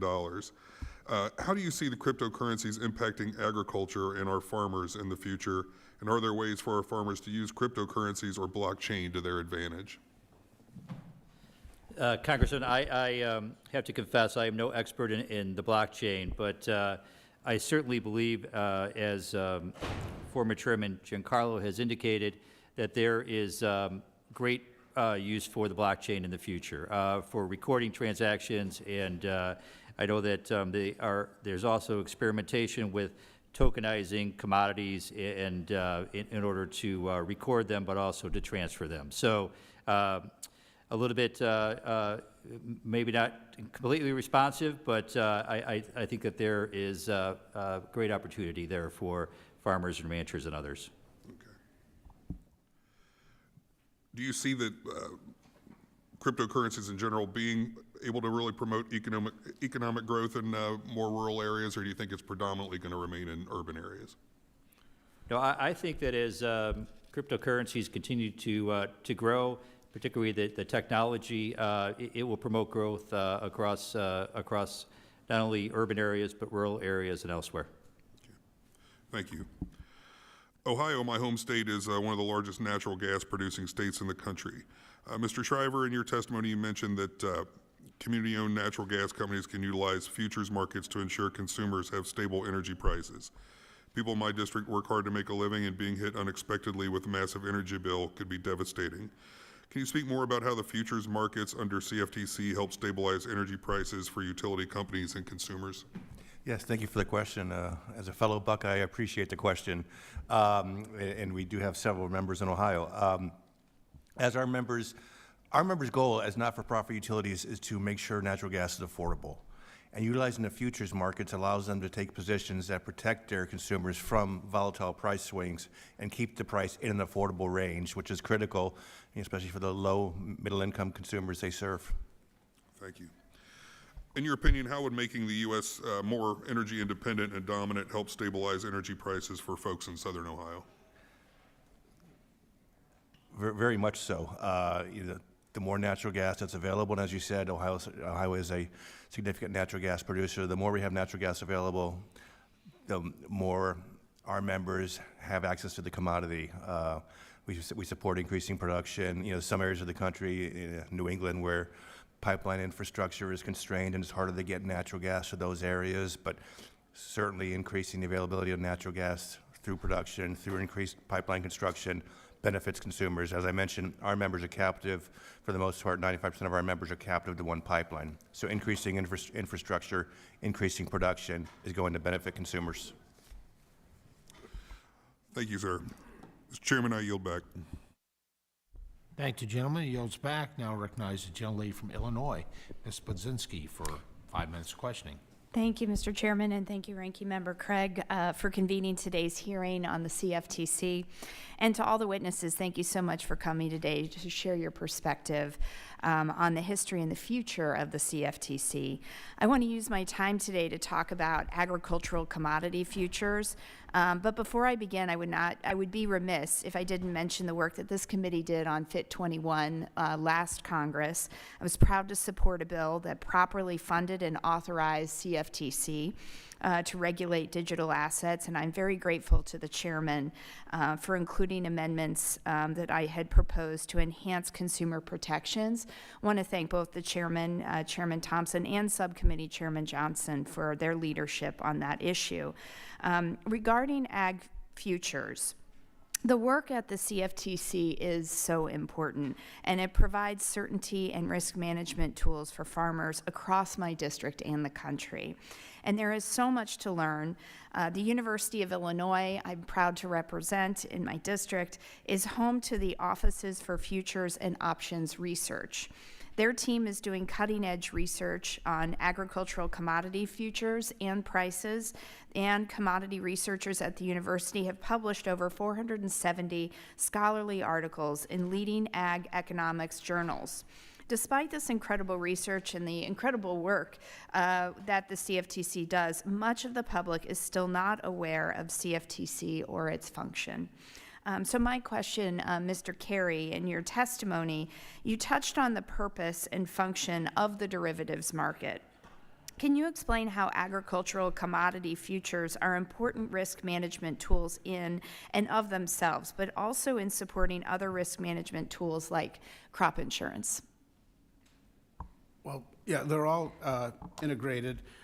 The Chicago Board of Trade itself was founded because farmers couldn't get a price for their wheat, so they dumped all their wheat in the Chicago River back in the 1840s. So the Chicago Board of Trade was founded to create rules, and those rules created a framework where you could have elevators and storage, and they could get a fair price for their grain and ship it out east. Nowadays, the markets are more sophisticated, but the markets still work. You've got global competition. You've got Brazil growing bigger and bigger, and they do denominate their crops in U.S. dollars. So they're quite pleased about the strength of our dollar. But I think that the CFTC, along with the exchange, provides the kind of products that are integrated with the insurance, and it allows the farmer to make a decision. Right now, it looks like acres are moving to corn from beans, and that'll all be reflected in November soybeans and December corn. So I think that's pretty much the fact that we have open and transparent markets is the way we service them. Okay, thank you. Yeah, commodity futures are so important to our consumers, farmers, and more. Congress needs to uplift the work, I believe, of the CFTC, including by reauthorizing it for the first time in more than 15 years. Mr. Carey, again, your testimony states it will always be to our advantage for global benchmarks to be subject to U.S. oversight and priced in U.S. dollars. Can you speak in more detail about the potential consequences to our U.S. farmers if key agricultural benchmarks are set outside the U.S. and in a currency other than the U.S. dollar? Well, yeah, we touched on it. I think Chairman Giancarlo talked about the value of having the dollar as the reserve. And it's a powerful tool in a lot of ways, not just the farmer. But the farmer's price in dollars and regulated in the United States with rules that come from either this committee or the CFTC itself or the exchanges working together allows them the greatest chance to basically for transparency. If you move these markets to China or to Europe or Brazil, they would be treated very differently, and we would be second citizens of the group.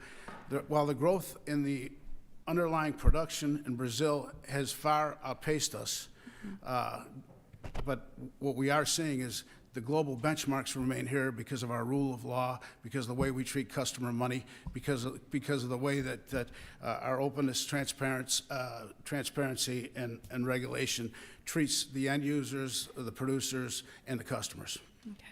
Thank you very much. I yield back. Thank the gentlelady. Now recognize the gentleman from Indiana, Dr. Baird, for 5 minutes of questioning. Thank you, Mr. Chairman, and thank all the witnesses for being here. Appreciate all the knowledge you share with this committee. Anyway, Mrs. Dow, your testimony notes that the CFMA revamped how commodities are addressed, and based on 3 classes: agriculture commodities, energy and precious metals, and financial commodities. So could you talk about how the approach led to more effective market oversight by the Commission and therefore benefited our markets and our end users? Thank you for your question.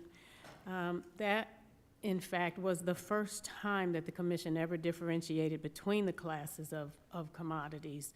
And as you mentioned, there were agricultural, energy, precious metals, and financials. So what happened was the core principles flowed from the nature of those commodities. So for example, energy and agricultural, they were subject to position limits with certain exemptions for hedging. The financial commodities were not, because there is no finite supply, which in physical commodities raises concerns about deliverable supplies and market manipulation concerns. So with that recognition of the really differences in the commodities, the rules were able to be adapted to those particular classes of commodities and reasonable in terms of what was needed in that particular space. And this approach has worked well, and it ensures appropriate commodities-focused regulation at this time, and it has continued to work well. Thank you. And continuing on, I have another question for you. You mentioned in the interconnectedness of our markets in your testimony, and so during your tenure as the Commission, and the Commission recognized the global nature of markets in its overview and began to focus internationally. So the CTC began collaborating with foreign financial regulatory authorities and chaired the working group of the International Organization of Securities Commissions to draft principles of cooperation in the early 1990s. So would you please talk about the Commission and how it became exemplar for financial regulators around the world? So I think the Commission was first in terms of recognizing regulatory regimes around the world that had comparable levels of regulation, which opened the markets up for our customers and for foreign customers to have access to our markets. And that comparability determination and allowing for home rule, home-based oversight of these different types of markets really gave the CFTC a lot of visibility globally. So this happened, I believe it was in the 90s. And then following the 2008 financial crisis, the CFTC's, their implementation of rules under Dodd-Frank, increasing transparency and reducing systemic risk, that kind of set a standard, I think, for global markets as well. They play a leading role in IOSCO. They collaborate with international regulators to align global standards for derivatives futures markets. They work with the Financial Stability Board, other global entities to harmonize regulations, and it's been a model for regulatory frameworks. The CFTC has been a model for regulatory frameworks around the world. And I believe the U.S. remains the only regulator with exclusive jurisdiction over futures trading and markets. So one more question, Mr. Giancarlo. The CFTC is solely focused on derivatives markets, and this is different from other financial regulators abroad. So how has this contributed to the Commission's success and therefore to the success of our markets here in the U.S.? I think it's an interesting question. Not only does the United States have a regulator solely devoted to derivatives, it also has some of the world's largest and most sophisticated and most important derivative markets in the world. So it's almost a chicken and egg question. Is it the fact that we have this singular regulator, that we've managed to grow the world's perhaps most important futures markets, or is the fact that we do have the world's most important futures markets that requires a specialized regulator? I think it's a little bit of both. So thank you very much, and I appreciate those answers. And I've got 15 seconds left, and I yield back, Mr. Chairman. Gentleman is very generous, yielding back his last 15 seconds. Thank you, Dr. Baird. Now, pleased to recognize the gentleman from the Commonwealth of Virginia, Mr. Vindman, for 5 minutes. Thank you, Mr. Chairman. Thank you to all the witnesses today. Mr. Kerry, in your opinion, what has been the impact of the current administration's tariffs, which have particularly impacted key inputs that drive American agricultural industry, on commodities markets and your organization's stakeholders? Well, I think that there was originally tariffs reciprocated by the Chinese, which really changed the amount of agricultural goods we sold in China from the U.S. They've sought supplies elsewhere. I think the uncertainty today hopefully will be resolved in the near future, and that whatever the tariffs end up being announced, that they don't do any harm to the agricultural community or the farm community. So, as a follow-on, if these tariffs stay in place, what are the long-term impacts? Well, I think that if there's a place that they can, and commodity prices like the futures markets and the businesses we're in are extremely competitive, and so, you know, it's just the theory of economic men. They're going to go to the cheapest place they can source these things, all things being equal. Thank you. Mr. Sexton, Mr. Shriver, same question. How do you anticipate these tariffs will affect your stakeholders and prices for everyday consumers? Congressman, we are a regulator, and as far as the tariffs and markets, our biggest concern is with regard to our member firms and customers is volatility that's created and making sure that customers remain protective in this environment. So I don't have an opinion as to the economics of the tariffs, but as a regulator, we certainly have a concern and are carefully watching our member firms with regard to the risks that are presented, particularly given the volatility of the markets. And as an organization representing end users, public gas systems, not-for-profit gas systems, we don't have a position either, but our members would be concerned about how tariffs might potentially impact the cost of steel, which in turn impacts the cost of pipelines. Yeah, so I hear a lot of concern, and I'm also concerned for the 3,000 small farmers that are in my district and the other farmers in the Commonwealth, which I represent as the sole representative on the Ag Committee. So, Mr. Giancarlo, I agree with your enthusiastic support for the CFTC and its mission, and I also hope it continues to do its work in stabilizing prices and markets for my constituents. Like many of my colleagues, I was deeply concerned by the current administration's choice to fire 2 members of the FTC, another independent agency. So in that vein, what do you think we can do as members of the 119th Congress to protect the independence of the CFTC from outside political influence?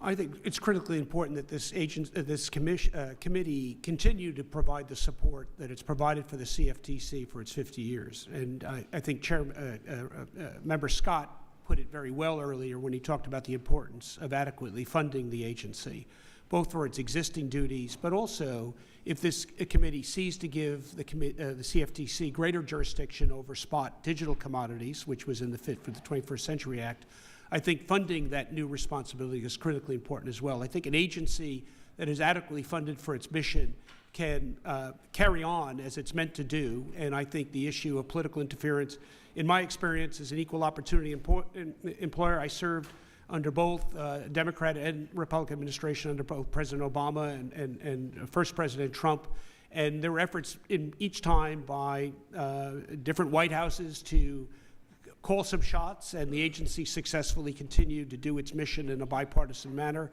and I think adequate funding is part of that as well. Yeah, so I think an important point there is that recognizing that the commissioners and members of these independent committees are not serving as Republicans or Democrats, but they're serving in a professional capacity on behalf of the American people. That's where the oath is. That's always been the case at the CFTC. Thank you. And so with only 20 seconds left, I'm just going to shout out to my Army buddy friend that came in with his family, and then I yield back, Mr. Chairman.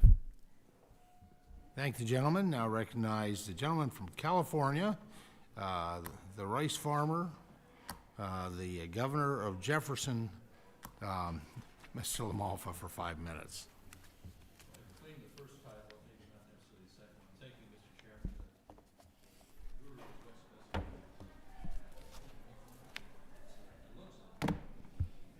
There we go. Is that better? All right, thank you. Thank you, Mr. Chairman. I appreciate those fine titles there. Thanks to panelists here. Sorry this life of multiple committees. I wasn't able to be here for a lot of it here, but I do have a couple of questions we had prepared. Mr. Giancarlo, proposed reforms for us to consider in the crypto spot market, where fraud can certainly run rampant. We're positioned to provide some common sense regulation in that arena. Could you speak to other reforms you hope to see from our efforts in Congress and the administration that you haven't got to touch on so far in this discussion today?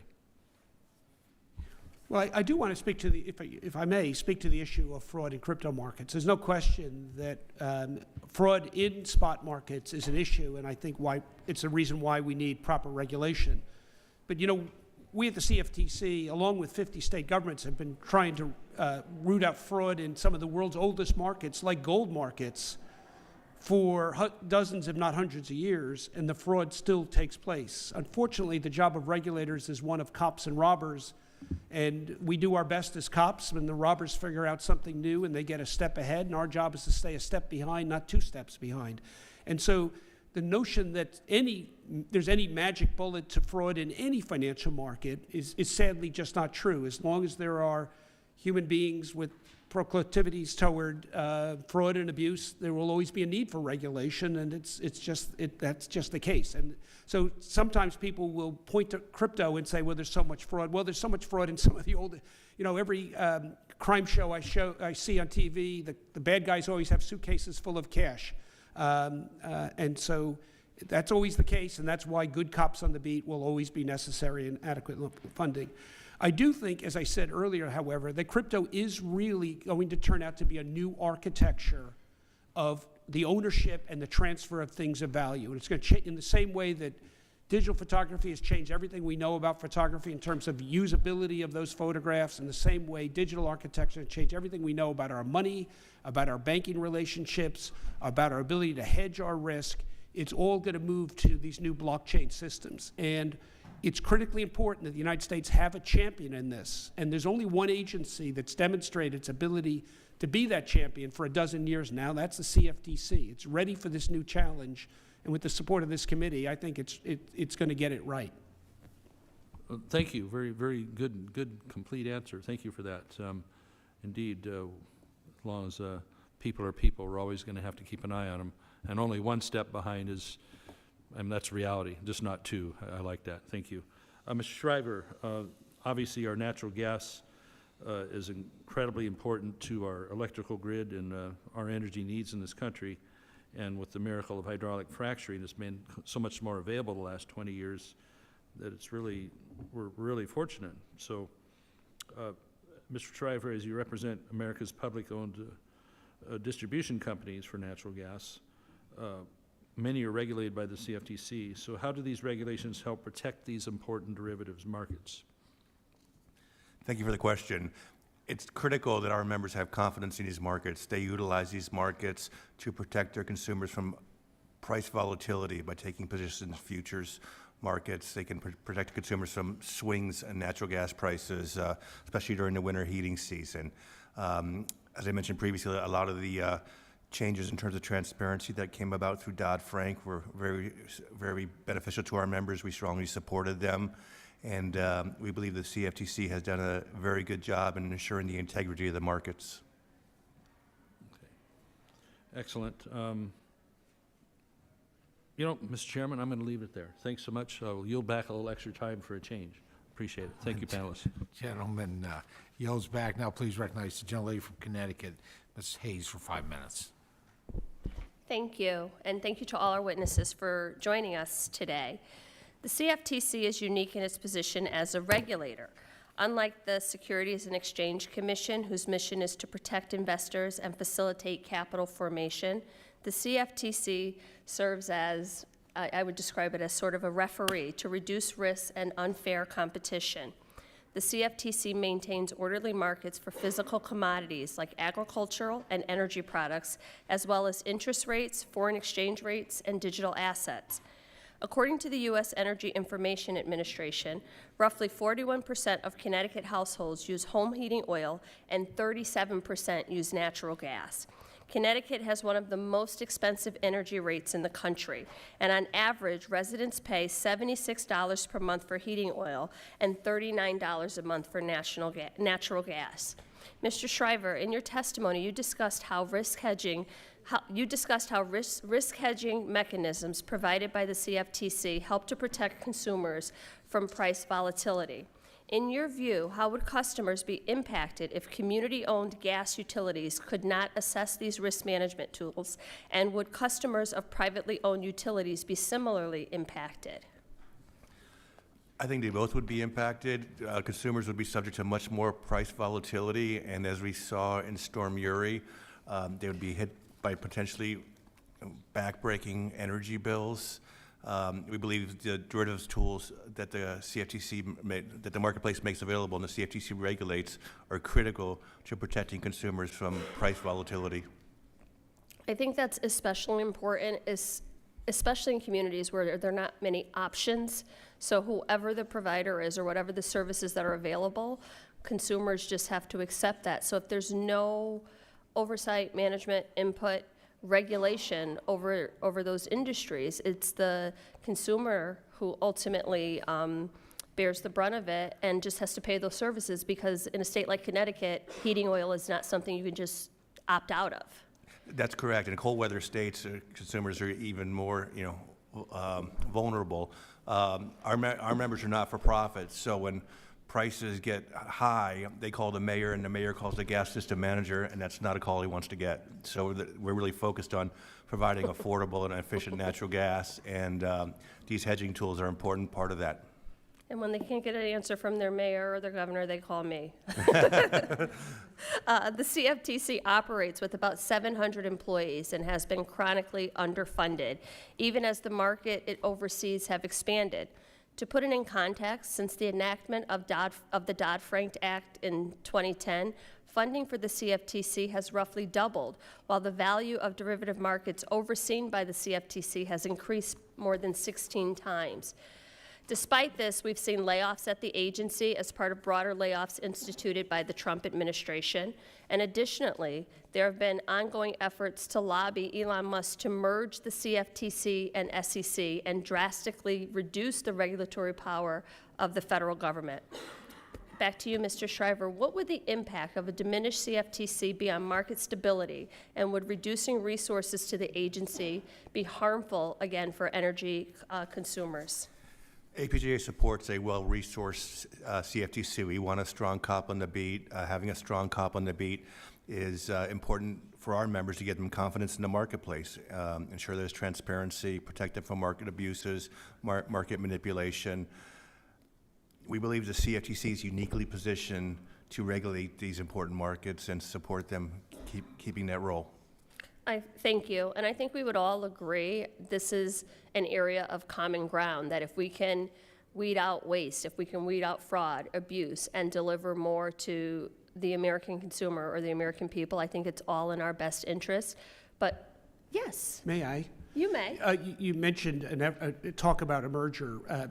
Back in 2017, the U.S. Treasury Department did an analysis, a written analysis, which it published, as to what would be the savings between a merger between the CFTC and the SEC. And the amount of savings they estimated was a staggering $9 million. Even with inflation, if that's $12 or $13 million today, I'm not sure that savings would be worth what would be sacrificed in losing the independent, skilled oversight that the CFTC brings to these markets. Thank you. That's really important information to consider because, to your point, I don't think that the savings would be worth the sacrifice, but it is definitely something that we should all pursue as these conversations are evolving. Thank you, and I yield back. The gentlelady squeezes in the yield back. And now, please recognize the gentleman from the big one, from Kansas, Mr. Mann, for 5 minutes. Thank you, Mr. Chairman, and thank you all for being here today. As mentioned, I represent the big 1st District of Kansas, which is 60 primarily rural counties in the western, central, and some in the eastern part of my state. I appreciate this hearing. I appreciate the CFTC and how safeguarding markets for the good of the country over the last 50 years. I think we got to acknowledge that all market participants, including our ag producers, Kansas and around the country, benefit from these important risk management tools and have to have these tools as agriculture and the markets continue to become more complex, and to be able to hedge risk in agriculture, which is already a risky business, is just incredibly important. First question for you, Mr. Sexton.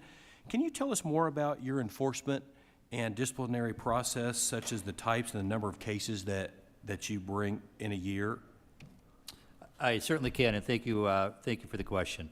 Our philosophy is to work with our member firms in order for them to understand the industry's rules and understand NFA's rules in the context of examinations that we perform when we have find issues with the examinations. Enforcement is something that we will use, certainly in those cases where we have repeat offenders in material areas, or right out of the box, we have significant issues that we need to deal with a member firm. Congressman, we bring approximately 15 enforcement actions each year, and that's been fairly consistent during the last few years. And when we bring those actions, certainly if there's significant customer abuse, we're looking to suspend or expel those members from NFA membership, and therefore they can no longer engage in derivatives activity with the public. And in other cases, we will typically assess some type of fine against the firm in the context of our enforcement actions. And then how do you work with the CFTC, in sharing that enforcement burden? And how does that coordination look? Great question. We work very closely with the CFTC with regard to our enforcement work. We have quarterly meetings with the CFTC's Division of Enforcement, with their director and others, and we essentially go through what is on our investigative log, what is on their investigative log, and attempt to determine who is best suited to bring a particular case. So we don't often duplicate resources. Of course, Congressman, as you can understand, in serious fraud matters, it's probably necessary for us to duplicate, but we really try to eliminate that, and oftentimes the SROs play a key role in that. Great. Thank you. That's very helpful. Congressman, I may just add, Sure. As a former chairman who worked very closely with the NFA, when you think about the role of NFA and think about the role of the CFTC, you also think about the NFA is funded by the industry. CFTC is funded by the taxpayers. Yep. It's very much in the American people's interest to see self-regulators like the NFA take on a lot of the burden. And we took that very seriously during our time working together. They're horses for courses, but in many cases, NFA is closer to the action. They're closer to the members. They have a good bead on what's going on, who the bad actors are, and they do an excellent job. And the American taxpayer benefits from that. Great, great. Thank you. Next question for you, Dr. Sander. Your testimony briefly discussed the importance of exclusive jurisdiction. What did you mean that one cannot serve two masters in this context, and why does this matter to markets? If we take multiple regulations, it imposes costs on the people being regulated, and they may have, in fact, contradictory purposes. One might be to promote leverage, and the other might be to diminish leverage. So you could see that these two forces could actually counteract each other. And so in my opinion, and looking at the investment banking world and looking even at the legal profession, we've seen specialization and focus have enormous benefits.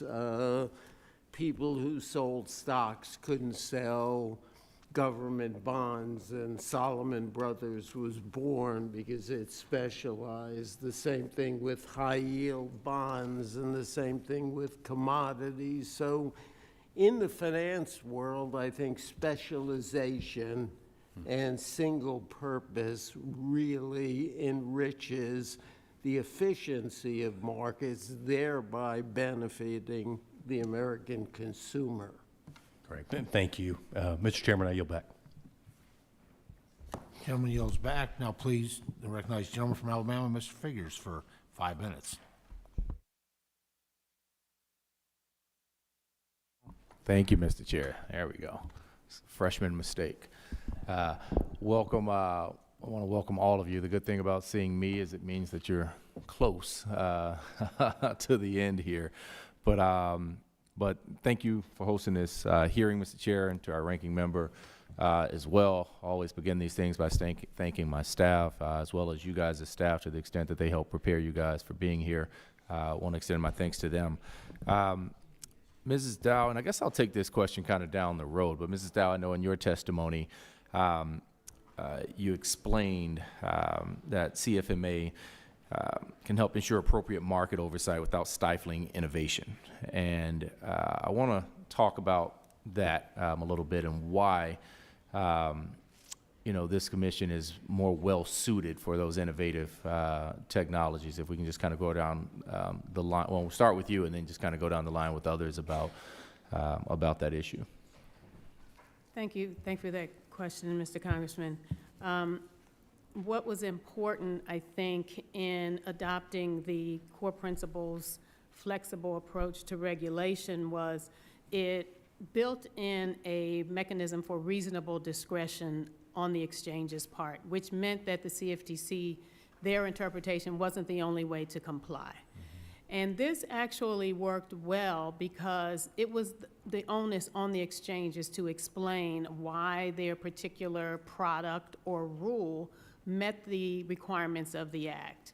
And that, took some thought, took some creativity, took the opportunity for them to sell what it was that they wanted to do, and define why it fitted within the CFTC's rules and regulations. That really relieved a lot of the burden of the prescriptive rules that the exchanges had been subject to previously. Those rules took a lot of time to get products to market. There were multiple layers of review. There was, a lot of back and forth, a lot of requests to amend things because of the prescriptive rules that they had to comply with.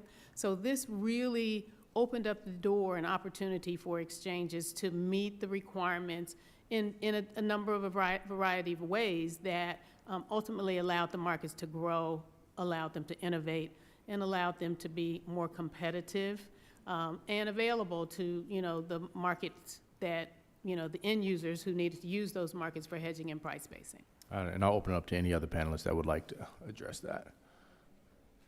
I just had one quick point. When you went to the CFMA, it allowed for greater competition and greater innovation, as you mentioned. And the fact of the matter is we could bring products to the market much faster with the cooperation of the CFTC, which was, we were at a critical time in history when we were facing threats from exchanges overseas, and other people were trying to list our products, so that the fact that this act was put forward in I think it was 2000, was the Modernization Act, and it really gave greater flexibility and better alternatives to the end users and to the exchanges that provided it. All right, thank you. No, I'm sorry, go ahead. Yeah, from the point of view, from an inventor's point of view, I think it's really important that you can repeatedly fail. And it doesn't mean that it's more than a clinical trial. So you've had lots of products available for trading that haven't worked, and a bunch that have worked. And that comes from a continuing process of trying, clinically failing, and then hitting up. The last point I want to make is back in 72, at that particular point, it was 99% products that make up today a very small fraction of the business. You didn't really have financials. You had no energy contracts. You had none of those. And this industry's growth rate has been comparable to the growth rates in the technology world, 15, 20% a year for the last 50 years, and I think it's because of the richness of new products. Mr. Chair, I yield back. The gentleman yields. The chair now recognizes the gentleman from Iowa, Mr. Feenstra, for 5 minutes. Thank you, Chairman Mann, and thank you for holding this hearing. I want to thank our witnesses. I really enjoyed reading your information and all that it was said. Derivative markets obviously are the backbone of our financial system.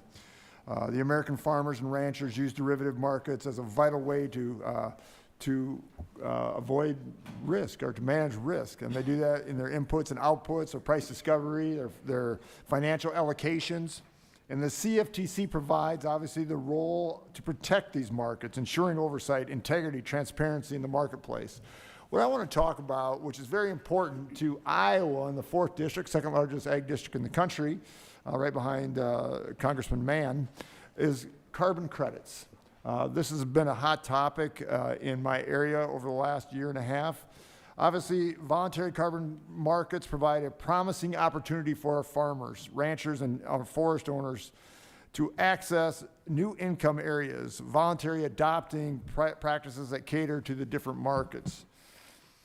Last fall, the CFTC issued final guidance on the listing of voluntary carbon credit derivative contracts, outlining key criteria to enhance the credibility and integrity of these markets. The chairman, the former chairman, Chairman Benham, his leadership in ensuring these markets meet the needs of our producers is crucial as we develop clear rules of the road, we should say, for our stakeholders and creating a new space of added value. So, John Carlo, this is my question. Can you provide an update on voluntary carbon markets and further explain the CFTC's role to ensure farmers and landowners are being protected from manipulation and also fraud when it comes to these carbon credit markets? Thank you, Congressman. I have to confess, I'd be a little embarrassed to say one word about the subject when sitting to my right is the world's foremost expert. And we're going to get to him next. On carbon Absolutely. credits in the world. Yes. So at the risk of really making a fool of myself in front of such expertise, I must say when I was chairman, when then Commissioner, then Chairman Benham came to me and asked me to form his carbon credit committee. And I was pleased to support that work. I think that is just part of the CFTC's being in the vanguard of new innovations. I have to confess, I haven't followed all of the output of that committee, but I know that there's a lot of very good work in it. It didn't just originate from his office. He formed a really stellar committee, and I think Dr. Sandor actually advised on that. Yep. I think he was very concerned about making sure these markets were not ones that could be unnecessarily gamed. There's always some degree of that, and that's why we have good regulation. But again, I will defer to Dr. Sandor on this. Yeah. And that's where I'd like to go next with it. Can you talk about this? And it's so important. I think this is a new added value to our producers, and how can we protect them, and what is your advice and direction? I have a particular view that's based on 35 years of working with environmental credits, including the acid rain program, which was very effective and stopped the pollution in the Midwest and the Northeast. I did some research that was published in an academic journal in 1997, and I still hold to the conclusions of that article. I think American farmers could totally provide all of the credits necessary to diminish U.S. emissions. Period, full stop, unambiguously, between methane, no-till, low-till, rangeland management. All of those could add to net farm income, and farmers could provide two services. One, food above the ground, and one below the ground, carbon sequestration. So you're adding a whole new product line to American farmers, and I think the exchanges could design products around that.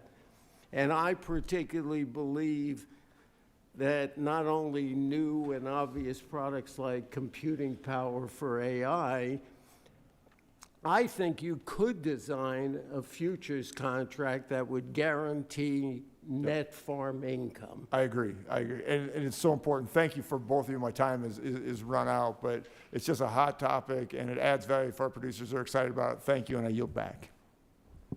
Gentleman yields. The chairman recognizes the gentleman from Illinois, my good friend Mr. Jackson, for 5 minutes. Thank you, Chairman. Honored to be here today, and great to see so many great Chicagoans in here. I have the privilege of serving the 1st Congressional District. Thank you for your outstanding leadership, Dr. Sander, on creating a market, if you will. You help regulate the world for fair pricing, for fair food, and I have very much a strong interest in making sure we maintain that leadership in the city of Chicago and in the United States. Charles, great to see you again. Appreciate it. We have many friends over the years. I was proud to, having left Northwestern University, to join Shaq and Arbor Karloff and become a runner on the Chicago Board of Trade. And those were some good old days. I wish we could go back to them and have fewer computers and more people talking, not just there, but here as well. Talking about the future of the industry is something I'm extremely concerned about. As we speak about the future, what is it that we can do to make sure that we stay on the innovative edge? I don't want to see this industry go abroad. First with you, Charles, on the ideas that we should take away on maintaining this industry at home. Well, I think that the innovations they're created by the need and the users. And so the exchange is working with a regulator that is flexible, tough on customer abuse and the financial side of it, but willing to work with people that want to create products that are used in the marketplace. You have to stay at the forefront on creating products and bringing products to the marketplace, in addition to having a well-run exchange and well-regulated. So I think the future in the exchange, I think you see nothing but growth. I think the Chicago Mercantile Exchange Group, which is the exchange in Chicago, traded 67 million contracts in one day. When I started, I don't know if they traded that many in a year, you know. So it's so we've reached out. I think we have to continue to do the things that we're doing, and I think we have to continue to have a regulator like the CFTC that allows for the growth. Well, thank you so much. And to you, Attorney Sandler, this is a question on the future. We've talked a lot about the past. Let's talk about the future as it relates to AI. And we've seen this most recently, even with this administration. They said AI was the reason that Jackie Robinson's name was removed from military classifications, which begs the question, who's AI? All AI isn't the same. This is programmed learning. And who's feeding these machines? Are you concerned about not talking to a regulator in the future, but talking to a program that's been AI generated to give you answers, and what may be the dangers?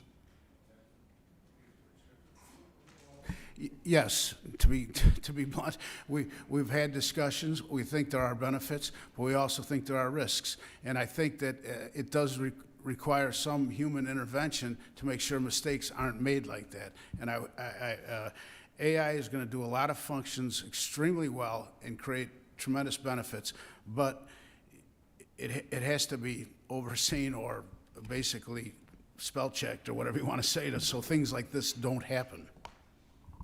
As a user of it, even in preparing my testimony today, it's filled with errors. And it also said, as I was typing in, this is how I would respond, which I found that remarkable in itself. And so I think it's really dangerous, and I think Charlie Carey is exactly right. Like any instrument, it can be used appropriately or inappropriately, a scalpel or a knife, you know, things for good purposes and things for bad purposes. So I never see a world where there won't be human regulation because of what Chairman Giancarlo said. There's going to be bad actors, and it doesn't matter what you can do, and it takes other human beings, I think, to do it. You can use it to gain efficiencies, to gather, you know, better insights into financial statements, to look at leverage in different ways that might not go, but I think human interaction is a critical component of future regulation. Again, what an honor to be before you today, Mr. Sander. You are a legend, and Leo Malamet, and all those that have done great things. And thank you for having your Chicago style and flair. We appreciate you. Thank you, Charles. I yield back, Mr. Chairman. Gentleman yields. The chair recognizes the gentlewoman from Florida, Mrs. Kamek, for 5 minutes. Thank you, Mr. Chairman, and thank you to our panel of witnesses for appearing before us here today to talk about this very important topic. And of course, we've heard how for 50 years, the CFTC has played a vital role in regulating and optimizing America's commodity and derivatives market. As farmers in my district and across America know, derivatives markets such as crop futures are essential for protecting American agriculture from unpredictable risks that are inherent in the industry.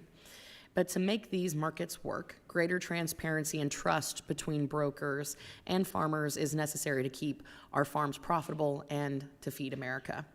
Now, what I would like to discuss today is how we can use our technological superiority and innovative advancements, such as blockchain, which I've been listening and you all have been addressing in a couple of different ways here today, to make these markets more efficient and transparent. So I'm going to start with you, Mr. Giancarlo. In the world of digital assets, blockchains, as we all know, are an instrumental tool in ensuring that transactions are transparent and openly visible. Markets for purposes of transparency and beyond. Yes, it's happening already. One of the unfortunate aspects of, and I'll just be candid, the last 4 years of, and especially the last 2 years of SEC hostility, is that I like the way you say that. Hostility to I would crypto say that innovation. in a not so tactful way. But Bastards. Well, I'll leave that to you. But what I will say is one of the byproducts, but it has been that traditional financial firms have stayed away, and therefore the field has been dominated by focus on speculation, and Yes. is the number going to go up?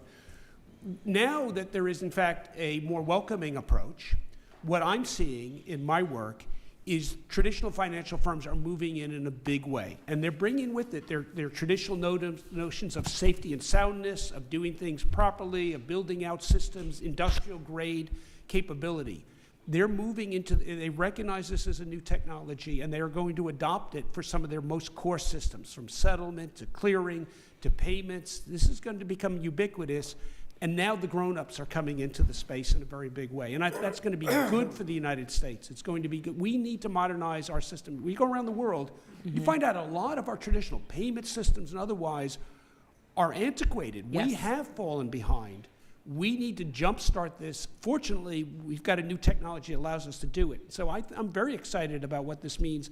And it's going to work its way to very end users. When people can actually make transactions with a swipe of their phone without all the intermediation, without going to the bank to say, oh my goodness, it's 5 o'clock, I missed the window, I can't get my money out of the bank. Being able to do transactions directly, especially for people in rural communities that don't have access to branch banking, this is going to be revolutionary. Well, and to your point about antiquated systems, I mean, that's largely one of the reasons why our derivatives market is overseas now, the majority of it. So that's one of the challenges. And unfortunately, there's this preconceived notion that in agriculture particularly, that they're not innovators. Our producers are actually the original innovators. So I think that there's a window here for us to really adopt, particularly leveraging the capabilities of CFTC. So one of the big concerns with the system and the use of blockchain with tangible goods versus intangible goods like cryptocurrencies, how can we get over this hurdle? Because there's a lot of talk of how do you adopt it into a tangible good, right? How do we avoid instances of fraud? It's happening very rapidly. I think we're going to look back this time next year, and we're going to see 2025 as the year where traditional finance moved into digital assets and blockchain in a very big way. There's a lot happening that you're going to be hearing about in the months to come that's going to be really revolutionary. We're now, the game is afoot. It's happening now. Okay, I'm going to follow up with you offline because I have some more, but I want to get to Mr. Sexton. So, Mr. Sexton, you discussed in your testimony how in 2018 the NFA implemented Compliance Rule 2-51 to address the risk that comes when investors trade in digital assets without fully understanding the risk, the products at hand. What lessons and potential pitfalls would you share with policymakers here in Congress in trying to craft, and I despise the regulatory environment in its current form, so being very cautious of that, enforcement frameworks, regulatory environments when it comes to digital assets in 18 seconds. Congresswoman, thank you very much. And the lesson I will share is you have to be nimble. And the disclosures that we adopted in 2018, for example, we are again looking at today because this market has changed. And so we want to make sure customers are informed. We need to be nimble. As a self-regulator, that's one of the things that we can do effectively, working with our members to do so, and we'll do so. Okay, thank you. My time has expired, and I yield. Gentlelady yields back. Now please recognize the gentlelady from Ohio, Ms. Brown, for 5 minutes. Thank you, Mr. Chairman. And thank you to the panelists today. Your comments have been very insightful. This hearing is especially timely, not only as we mark the 50-year anniversary of the Commodity Futures Trading Commission's formation, but also due to the extreme financial markets volatility we are currently experiencing. From Putin's ongoing war in Ukraine to the president's reckless economic agenda, commodity markets have suffered significant disruptions, creating uncertainty for producers and consumers alike. At this critical moment, as my colleagues have noted, it is more important than ever to ensure that the CFTC is fully equipped to meet the challenges ahead. As we commemorate 50 years of the agency, we must prioritize its reauthorization, modernization, and proper funding. Expanding the CFTC's reach is essential to keeping pace with the evolving markets and ensuring fair and effective oversight that protects all participants. So, Mr. Giancarlo, as the CFTC reaches this milestone, how do you assess its success in ensuring equitable access to derivative markets, particularly for smaller market participants such as community-owned utilities, minority-owned firms, and underserved producers? What additional steps can the CFTC and its partners take to reduce systemic barriers and promote broader, more inclusive benefits from derivative market participation?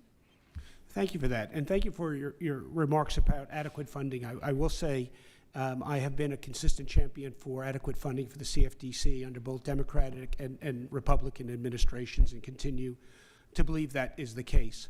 I actually think the CFTC has done a relatively good job of ensuring equitable access to its markets across, both from a breadth point of view and from a depth point of view, in terms of making sure that access was available, that their education was available. One of the innovations that I'm very proud of during my time as chairman of the CFTC is innovating the CFTC's first podcast series. Young people today are amazing consumers of podcasts as one way of reaching a younger audience, and we used it to educate young people about our markets. Young farming groups, some of the community-based groups that you mentioned are consumers of podcast material. We used it with different aspects of our work at the CFTC and to educate those about the market. So I think the CFTC is one agency that has done a very good job at providing an equitable approach to its role in the marketplace and making sure that people understand how the market works and where both the opportunities and the challenges are in it. Thank you very much. Next, I want to turn to tariffs because we have seen how this chaos plays out before. In 2018, during the last Trump administration, the same tariff by tweet approach to governing wreaked havoc on the farm economy. A study by Iowa State University found that over 80% of Midwest farmers reported negative impacts on their net farm income due to trade disruptions, with many seeing losses from 10 to over 20%. Such losses are devastating, and the result was a record number of farm bankruptcies during the Trump administration, underscoring the real and lasting harm caused by reckless trade policies. So, Mr. Shriver, how have recent tariff threats and ongoing trade disputes affected price volatility in key commodity markets such as agriculture, energy, and metals? And what are the long-term effects to this? Yeah, our members are natural gas end users, so I can't speak to agriculture, and APJ as an organization does not have a position on their tariffs, but I do know that our members are concerned about the long-term impacts on the price of steel and how that may impact the cost of pipeline infrastructure. All right, well, thank you for that. I'll just close with this. Time and time again, farmers tell me the same thing. They want certainty. They want to know. As this committee works to pass a full 5-year farm bill to provide the predictability they need, it's deeply frustrating that outside these efforts, President Trump continues to keep farmers on edge, threatening their markets and livelihood. So right now, the only predictable thing about farming is its unpredictability. And that's simply not sustainable for those who feed our country. And with that, Mr. Chairman, I yield back. Gentlelady yields back. Now recognize the gentleman from Alabama, Mr. Moore, for 5 minutes. Thank you, Mr. Chairman. It's essential that we take a close look at how the CFTC has performed its vital missions over regulating and ensuring the stability of our commodity markets, which are critical to the U.S. and our economy, the broader economy, I should say. From agriculture and beyond, these markets provide a foundation for business and consumers alike. I look forward to seeing a timely reauthorization for the CFTC. The challenges we face today are different from those of the 50 years, and it's our job to ensure that CFTC is not only equipped to deal with these changes, but is also not stifling innovation and growth with overly burdensome regulation. I appreciate the work the agency is doing and have completed thus far to continue the efforts and look forward to continue the discussions today. Mr. Kerry, in your testimony, you described U.S. regulations as clear, transparent, tough, and flexible. Tough and flexible presents a pretty interesting contrast. Could you describe kind of those regulations to me and how you see them as tough and flexible? Well, I think enforcement is tough. Turn your mic on. Excuse me. Yeah, I think the enforcement is tough. I think the fact that we strive to ensure the integrity of the marketplace by virtue of the rules they provide. The flexibility really comes in the dialogue and the ability to allow the marketplace to innovate appropriately. I think they apply the standards for whether it be for capital, for trade practices, for anti-fraud, anti-manipulation type of rulings. And I think when you say flexible, I think the flexibility comes with the dialogue to make sure that they understand who's using the markets and how they should be treated. It came up in another question earlier about Basel III, and yeah, I think our regulators do a good job there. Yeah, I apologize. We also have a judiciary markup going, so I've been kind of coming back and forth between the two. Ms. Dow and Mr. Giancarlo, is that how you say that? For Alabama, that's okay, right? That'll work just fine. You've both been regulators, so do you think CFTC's regulations are tough and flexible as well? You want to go, Ms. Dow, first, and then we'll defer to the gentleman after. Yeah, I understand where you see there's some inconsistency there between tough and flexible, but what's important to realize is even though these core principles are flexible, they are rules that have to be followed. So they are tough in ensuring that the CFTC is tough in ensuring that these exchanges comply with the rules. There are rule enforcement reviews where they go out and they visit and they make sure that these exchanges are enforcing their rules. And then in addition, as Charlie said, the enforcement mechanism is very strong. That's Mr. Giancarlo. Yeah, tough and flexible may sound like an interesting combination of words. I can tell you as a father of three, tough but flexible was probably my approach to raising my three. I don't think it's an incompatible combination. I actually think when you think about overseeing an important market, tough and flexible is the right way to go. What we don't want is tough and inflexible, which we have seen from time to time with other regulators.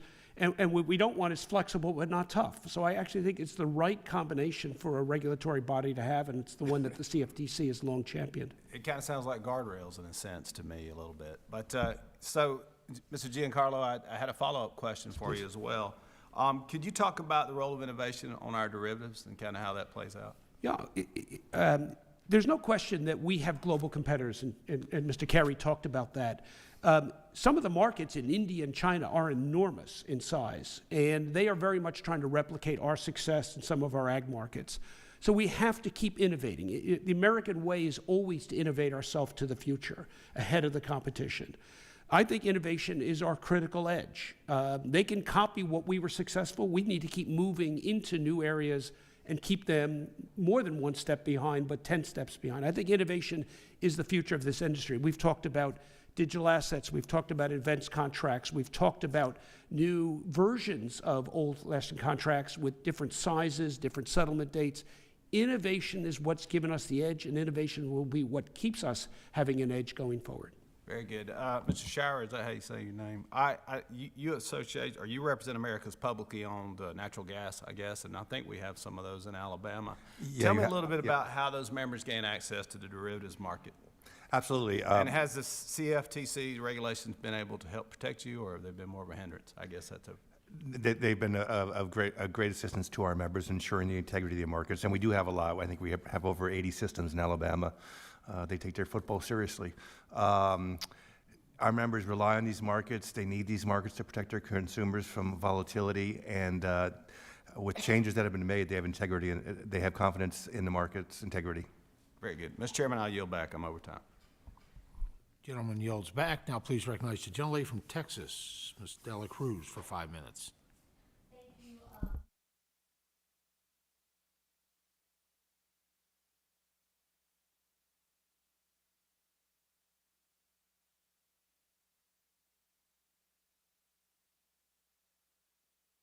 There we go. I got it now. Okay. Thank you, Mr. Chairman, and thank you to the witnesses for being here. I'm one of your last ones here, and I am proudly the Congresswoman of Deep South Texas. I sit on the border of Mexico and the state of Texas, and I would be remiss if I didn't take the opportunity to talk about what's happening in my district, although it is running in parallel with this, but equally important. As I heard the Congresswoman from the other side of the aisle talking about certainty, dependability, enforcement, I heard Giancarlo talking about being a tough parent, having rules, and how important that is for our children to grow up straight, right, to understand what the boundaries are. And you actually motivated me to talk about something that's affecting my farmers in Deep South Texas, and that is the Mexican government not complying to the 1944 water treaty that right now is feeding and helping our farmers, or at least should be, because our farmers are trying to harvest, and unfortunately the Mexican government is not giving us the water that they need for a full harvest. That being said, there is uncertainty. There is not any kind of enforcement, or hasn't been, by the previous administration. And thankfully now we're in a White House that supports our South Texas farmers, that supports the agriculture industry, and understands that national security is a matter of food security. Food security is national security. I've been very strong with the Mexican government asking them and condemning the fact that they will not supply our farmers with the water that is owed by the 1944 Water Treaty. Meanwhile, the Mexican farmers are harvesting all of the produce that we're able to harvest right in South Texas. So they're starving our American farmers. Our American farmers are going out of business. Our generational farms, such as the sugar industry in my district, actually closed. But yet in Mexico, the Mexican farmers are thriving, and they're selling us the vegetables, the onions that we could grow right in South Texas. So it behooves them to not give us the water that they owe us. And Giancarlo, as you said, you got to be tough sometimes, right? And under the previous administration, we did not have a tough White House that wanted to tell the Mexican government, hey, give us our water. This is unacceptable. But there's a change, and elections do matter. Thankfully, President Trump and along with Secretary Rubio is holding back the Colorado water that goes to Mexico, because it is not fair that we're giving Mexico water when they don't give us water back.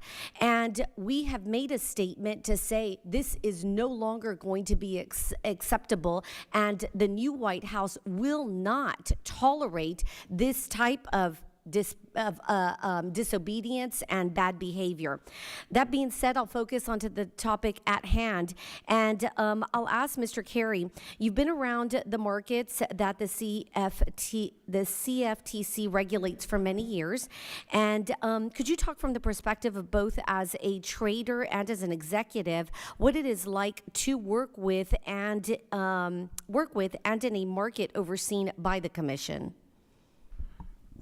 Well, the marketplace itself provides the opportunity, and seeing as I started out as a trader for my own account, it was an exciting business. It was a good business to be in, and you were involved in all the things you're talking about every day, because whether it's the weather affecting the farmer, whether it's his economic decision to plant one crop or another crop, whether there's something going on. One of the biggest things I remember is when we put an embargo on wheat because the Russians marched into Afghanistan. The regulator was there. The regulator was observing the behaviors and enforcing the rules and making sure that everything worked properly. But the markets themselves provided for all the excitement. Thank you so much. I yield back. I thank the gentlelady, and now recognize the gentleman from New York, Mr. Riley, for 5 minutes. Thank you, Mr. Chairman, and thank you to our witnesses for being here. Mr. Shriver, I was hoping to talk with you a little bit about utilities.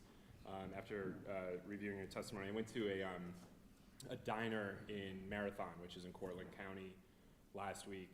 The diner was actually called Riley's, but they spell it the wrong way, with an EI and 2 L's.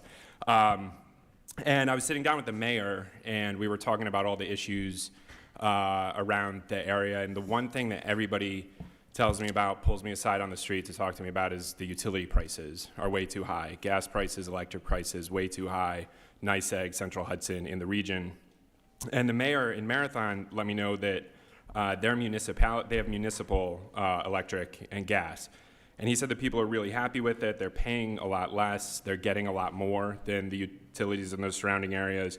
And so I was talking to him over the weekend, and then I read your testimony last night. And one of the things that stood out in what you wrote was that your members, the municipal-owned utilities, are directly accountable to the citizens they serve. And it occurs to me that it really matters who owns these critical utilities, because in the district I represent, a lot of the folks are with Central Hudson. And Central Hudson is owned by a foreign corporation, Fortis. And just a few months ago, Fortis had their quarterly shareholder report, and they announced that they were making like $330 million just that quarter in profits, which is probably like great news for all the shareholders, but it's terrible for my constituents. And then to add insult to injury, the very next day, after announcing $331 million in quarterly profits, the very next day, you know what Central Hudson did? They announced that they were going to jack up rates even more on our constituents and Hudson Valley families who are already being squeezed.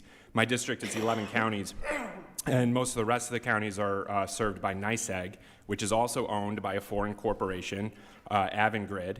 And last fall, Avangrid announced that they had doubled their profits, year-over-year quarterly profits doubled from $105 million to $210 million. And meanwhile, I've got constituents pulling me aside every day telling me that they can't afford the NYSEG bills. They're going up for reasons we still don't understand, and people are just getting squeezed. And so from the conversation I had in Marathon with the mayor and conversations I'm having with my constituents, a lot of folks are starting to talk about whether it makes sense to take these utilities out of the hands of these big foreign corporations that are just out to get profits for their shareholders and put them back into the hands of our communities and our neighbors. And I'm just curious from your perspective and expertise on this, if you have some thoughts on that you could share.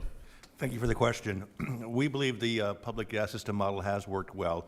As I mentioned, our members are not-for-profit. They're focused on providing affordable and reliable service to their customers. The dollars, as a not-for-profit that's locally owned by the citizens they serve, the dollars stay in the community.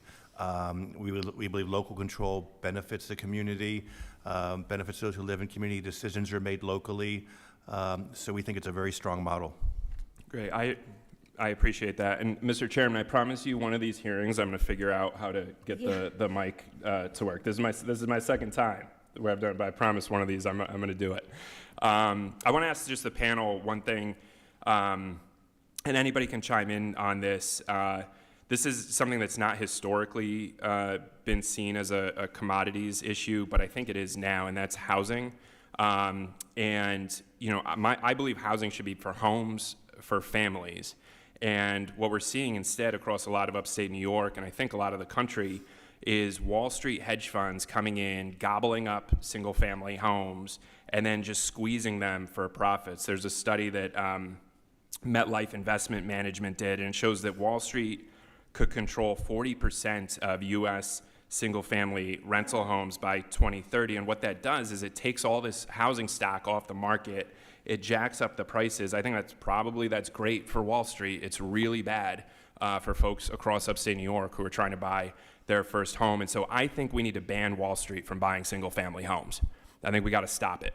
Homes should be for families, not for Wall Street. And I'm trying to figure out the best way legislatively to do that. And I know Congress could, if we had the political willpower, we could enact a ban, but then we would need somebody to enforce it. And so my question is there any role potentially for the CFTC to play in that if Congress gave CFTC the legal authority and the resources to say we can't treat housing as a commodity? My time's almost expired, so maybe I would just invite you all to think about that question and let me know if there's something we could do going forward on that. Thank you.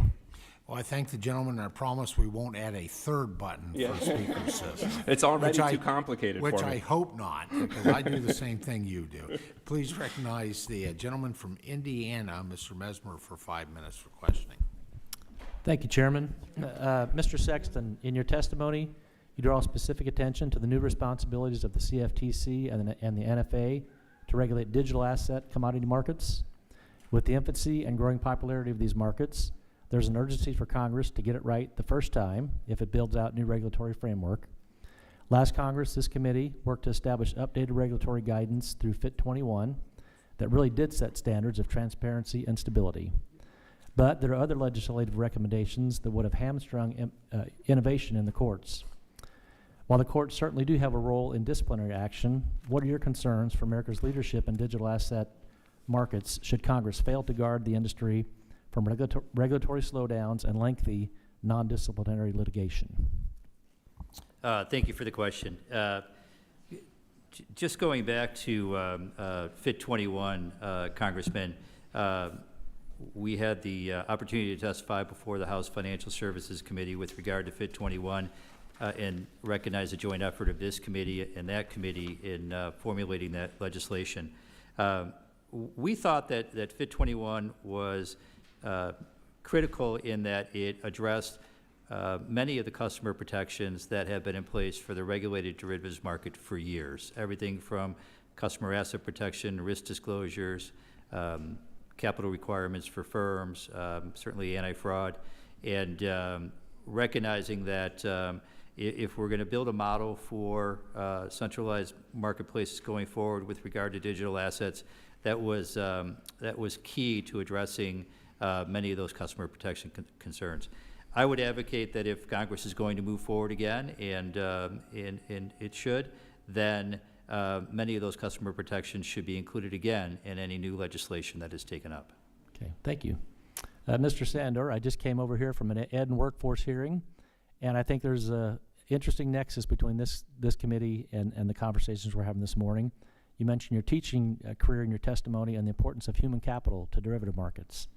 What innovative policies should Congress be considering to ensure that we're not only educating the next generation of derivative experts in the U.S., but keeping them here to improve our systems?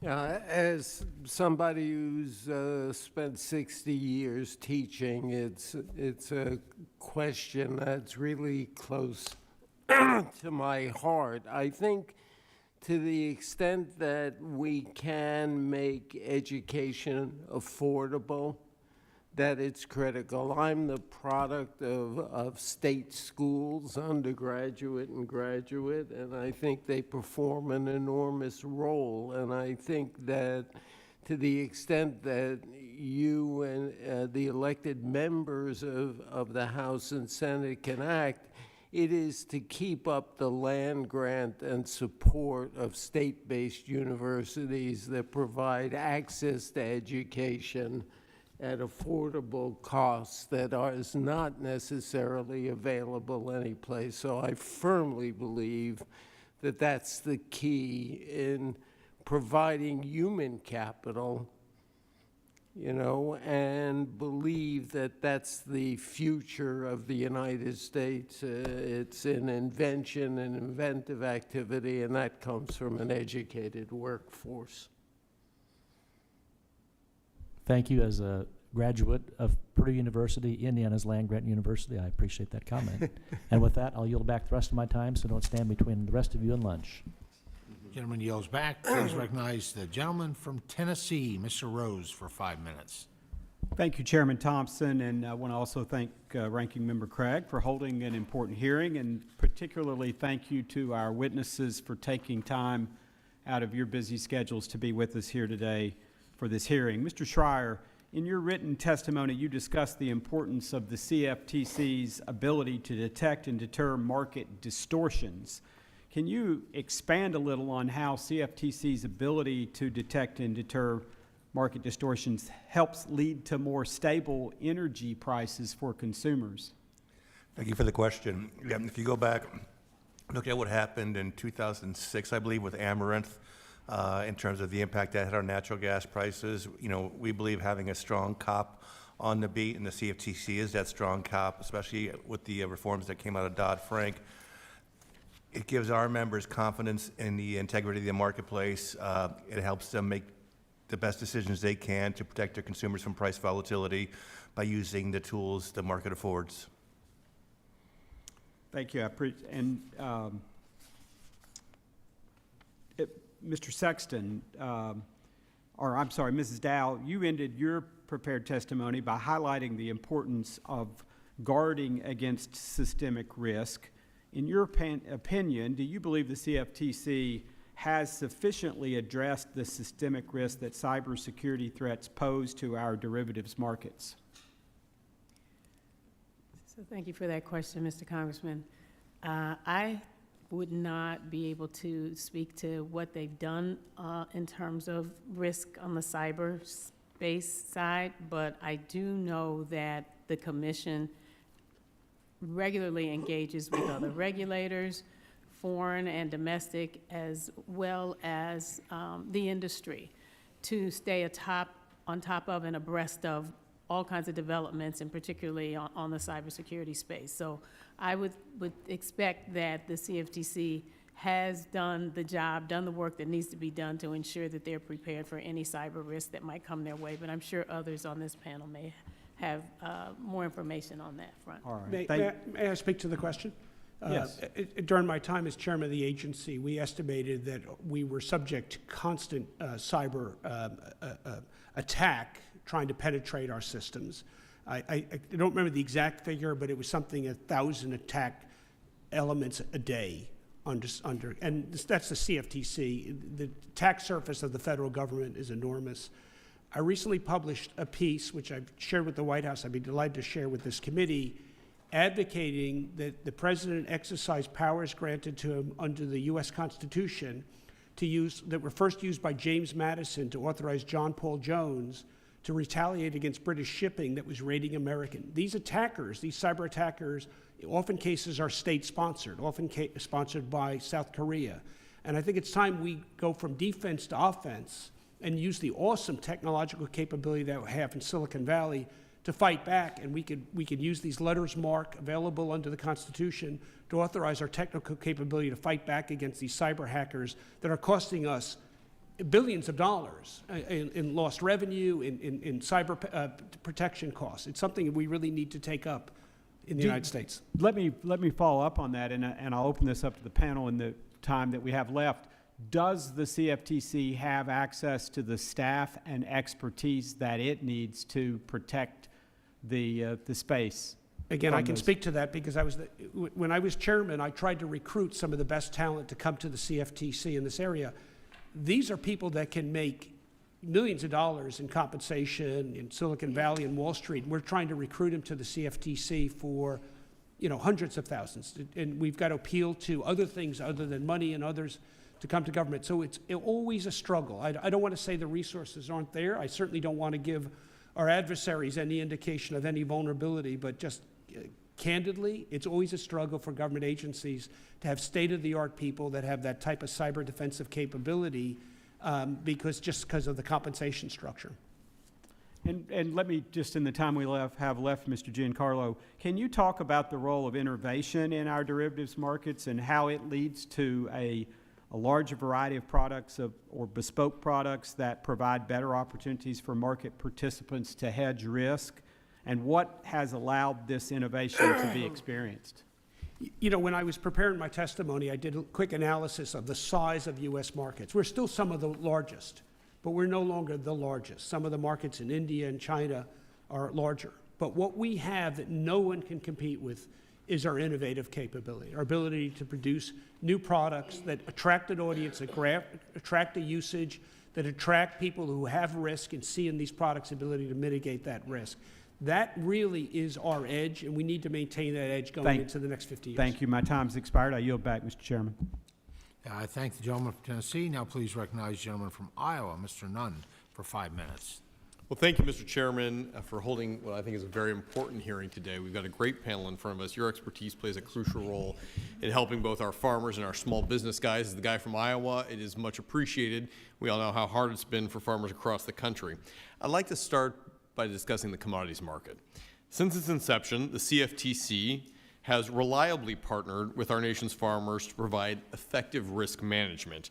And I think we all know that a tractor that is upwards of $200,000 or a combine that is costing nearly $1 million makes a real impact to how farmers budget going forward. It's crucial that Iowa farmers, and I'd say farmers across the country, have access to the capital they need to remain competitive. So I'll begin with this in saying, how does the CFTC and the Commodities Exchange Act support deep and liquid markets that would help folks in my home state of Iowa? I'll open that up to the panel. Mr. Carr, I think you're probably well suited for this conversation. Well, I don't know, but I'll give it a try. I think the fact that the commission regulates the products that the farmers need to basically make their decisions and to hedge their risks, whether it's corn, wheat, or soybeans, whatever it is, they can take that and reduce it to a cash flow that's reasonable, and then they can go ahead and finance or what else they need to do. And I think the commission's role is making sure that that there's no fraud, there's no manipulation, that the markets are transparent, and that the market users know exactly what they're getting into when they do it. So, I mean, that's about as simple as it is, as far as I'm concerned. Could not say it better. I think you're absolutely right. Being able to have not only the transparency in here, but this is something the CFTC has been a good partner on. I'd like to take another deep dive now into the CFTC. Mr. Giancarlo, you have been called, I think your easier title here is the crypto dad. And the CFTC certainly plays a role in the future of our digital assets. We are in a unique situation that we sit on a committee of jurisdiction. I serve on the other committee, Financial Services. There's a great marriage that can happen here, and the CFTC has been a huge partner in this. We know commodities very well in Iowa, whether it's corn, soybean, hogs, the CFTC has been a partner with us in this. It's overseen those markets. And in downtown Des Moines, our lenders understand the importance of what the SEC brings to the fight here in good access to American-backed digital securities. Under the last administration, we saw an SEC that tried to cut out the CFTC completely. They labeled almost everything a digital space as security, and I asked a predecessor here, SEC Chairman Gensler, a simple question. Is a digital asset, called Ether at the time, still there now, a commodity, or is it a security? Now, he couldn't answer that, but he was happy to regulate it to death. So my question now is that we have moved on from the last Congress. The opportunity becomes the opportunity to provide comprehensive rules of the road so we can onshore digital assets here for the future and not see them flee off to the Bahamas or worse, fall into the hands of places like Tehran, China, and others. As we work to get that legislation across the finish line, what can the CFTC do to help provide clarity on assets like Ether or others that operate more like a commodity? I'd appreciate your thoughts. Well, the truth of the matter, CFTC has been crystal clear on this for almost a decade now. As in 2015, the CFTC, in a bipartisan manner, declared Bitcoin to be the world's first digital commodity under CFTC jurisdiction. In 2017, we greenlighted the world's first regulated market for any type of derivative on crypto. That was Bitcoin futures. 8 years later, that marketplace is deep, it's liquid, it's transparent, extremely well regulated. So to those efforts to box the CFTC out, totally failed. The CFTC is recognized not here in the United States, but worldwide as the world's primary crypto regulator with a very successful track record. And your own state, Iowa, was the first leader in terms of looking at events contracts out of the University of Iowa. And that is one of the big innovations on the horizon where the United States has another opportunity to lead the world in setting the regulatory structure for these new instruments. Well, as the crypto dad, I wish I had a better crypto dad joke for you, but it would take too much energy. But bump. The reality here is, I think you're absolutely right here. We need to be able to provide the framework for this and making sure that there are legitimate rules of the road, as it were, to not only be able to onshore it, but then, as you just highlighted here, that there is a key partnership between the CFTC, the SEC, and then also being able to go after those illicit actors. You talked a little about letters of marque in our few seconds. Talk to me here about what we can do for the illicit side of this. We have the capacity to knock these people right on their heels. When I was a boy, there was a bully at school. My father said, it's not enough to put your hands over the face. You need to punch them in the nose. We have been putting our hands over the face, saying, please don't attack us. Please don't attack us. Those days have to be over. We have to fight back. And these letters of marque allow the president. And it's one area where the Constitution is expressed. The president has the power to issue these letters of marque. Can be done today to authorize our technical capability to punch them in the nose. As a combat veteran, I'm ready to punch back. Thank you, Mr. Chairman. I yield back. Thank you. Gentleman yields back. Now please recognize the gentleman from California, Mr. Carbajal, for 5 minutes. Thank you, Mr. Chair, and thank you all witnesses for coming today. We're awfully close to one another. I've never been this close to the witnesses, so. Mr. Shriver, I'm sure you're a dad of something, maybe not crypto. In your testimony, you mentioned the importance of having transparency in market prices, which provides consumer assurances and prevents manipulation or other abusive market conduct. What is something Congress can do that is not already being done to help reduce bad actors in manipulating market derivatives? As an association, we're always looking at things that can be done to give our members more confidence in the way that markets are functioning. At this point, we don't have any specific recommendations. A lot of what we asked for in terms of transparency and giving the CFTC the resources it needs came about through the Dodd-Frank Act. So we were very supportive of that legislation and what it accomplished. We believe we have a strong cop on the beat right now. We defer to the CFTC and the committee if additional measures need to be taken. But what I can do is I can talk to our members and see if there's any specific recommendations we can make and get back to you on that. Thank you. One more question, Mr. Shriver. As you may know, the CFTC funding remains at the same levels as fiscal year 24, $365 million with 701 full-time employees. The commission role is to regulate these markets. However, without the proper funding from Congress, would you say that market transparency is reachable? We support a well-resourced CFTC. We want to make sure they have the resources they need to be the strong cop on the beat. APJ supported strong funding for the CFTC in the past, and we continue to do so. We want to make sure they have what they need to do their job effectively. Thank you. Mr. Carey, in 1980, the Commodity Futures Trading Commission had to suspend future trading for wheat, corn, oats, soybean oil, and soybean meal after then President Carter announced an embargo on the sale of agriculture goods to the Soviet Union. That occurred more than 40 years ago while you were the Chicago Board of Trade, CBOT, which, given some of the recent actions by the current president, it wouldn't surprise that any of this administration takes some even more radical trade actions against many of our largest trading partners, which could also lead to extreme volatility in the markets. Do exchanges in the CFTC have any better tools to deal with irrational executive decisions like the ones we're seeing today on trade, or is emergency suspension of trading really the only tool available? Well, actually, those prices were limit down, but I don't believe that they ever suspended trading of those contracts. What they did was the marketplace was completely surprised by the Russian invasion into Afghanistan. And seeing as Russia was our biggest wheat customer at the time, we went ahead and wheat immediately fell limit down.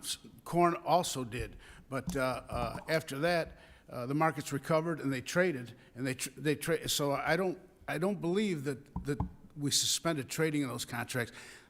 Trading was limit down. The announcement was made, I thought, after the close, and that was it. So, but the markets worked.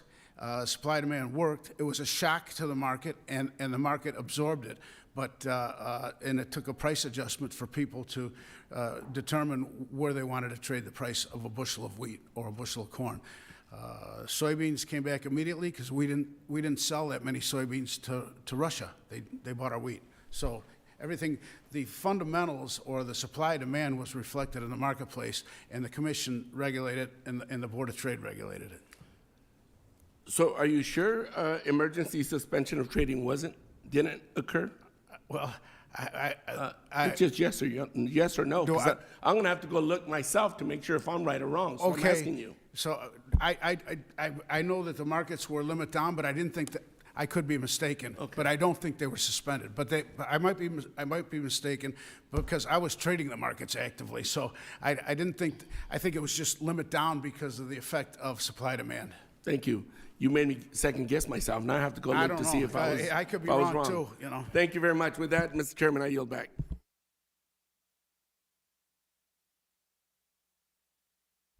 Salute. I won't say anything about when I second guess you, buddy. I think that concludes all of our members. We have great participation today, and many thanks to the members for robust participation in today's hearing. I will make some closing remarks before we actually adjourn. Specifically, want to thank our witnesses for their testimony today. Just an outstanding panel that a depth of knowledge and experience, and experience going back 800 years. It was suspended. He always gets the last word in. And for the record, I agree with him. The commission is fulfilling its statutory mandate. We should all be immensely proud of the work that the men and women of the commission do daily. And while we will, of course, always have policy disagreements, the heart of their work remains the faithful execution of the law. The commission and its staff do this work with skill and, quite frankly, with integrity. Similarly, there are registered entities across the industry who hold regulatory responsibilities, including NFA. These self-regulatory organizations play a crucial frontline role every single day in ensuring fair and orderly markets and resilient risk management safeguards. Congress, the Commission, and the industry should be proud of the extraordinary success this system of cooperative regulation has brought. One needs to look no further than the size and the diversity of American derivatives market to see the impact of the Commodity Exchange Act, the Commission, and all the extraordinary men and women who work in our markets. As we look to the future, the derivatives market will only continue to grow in importance.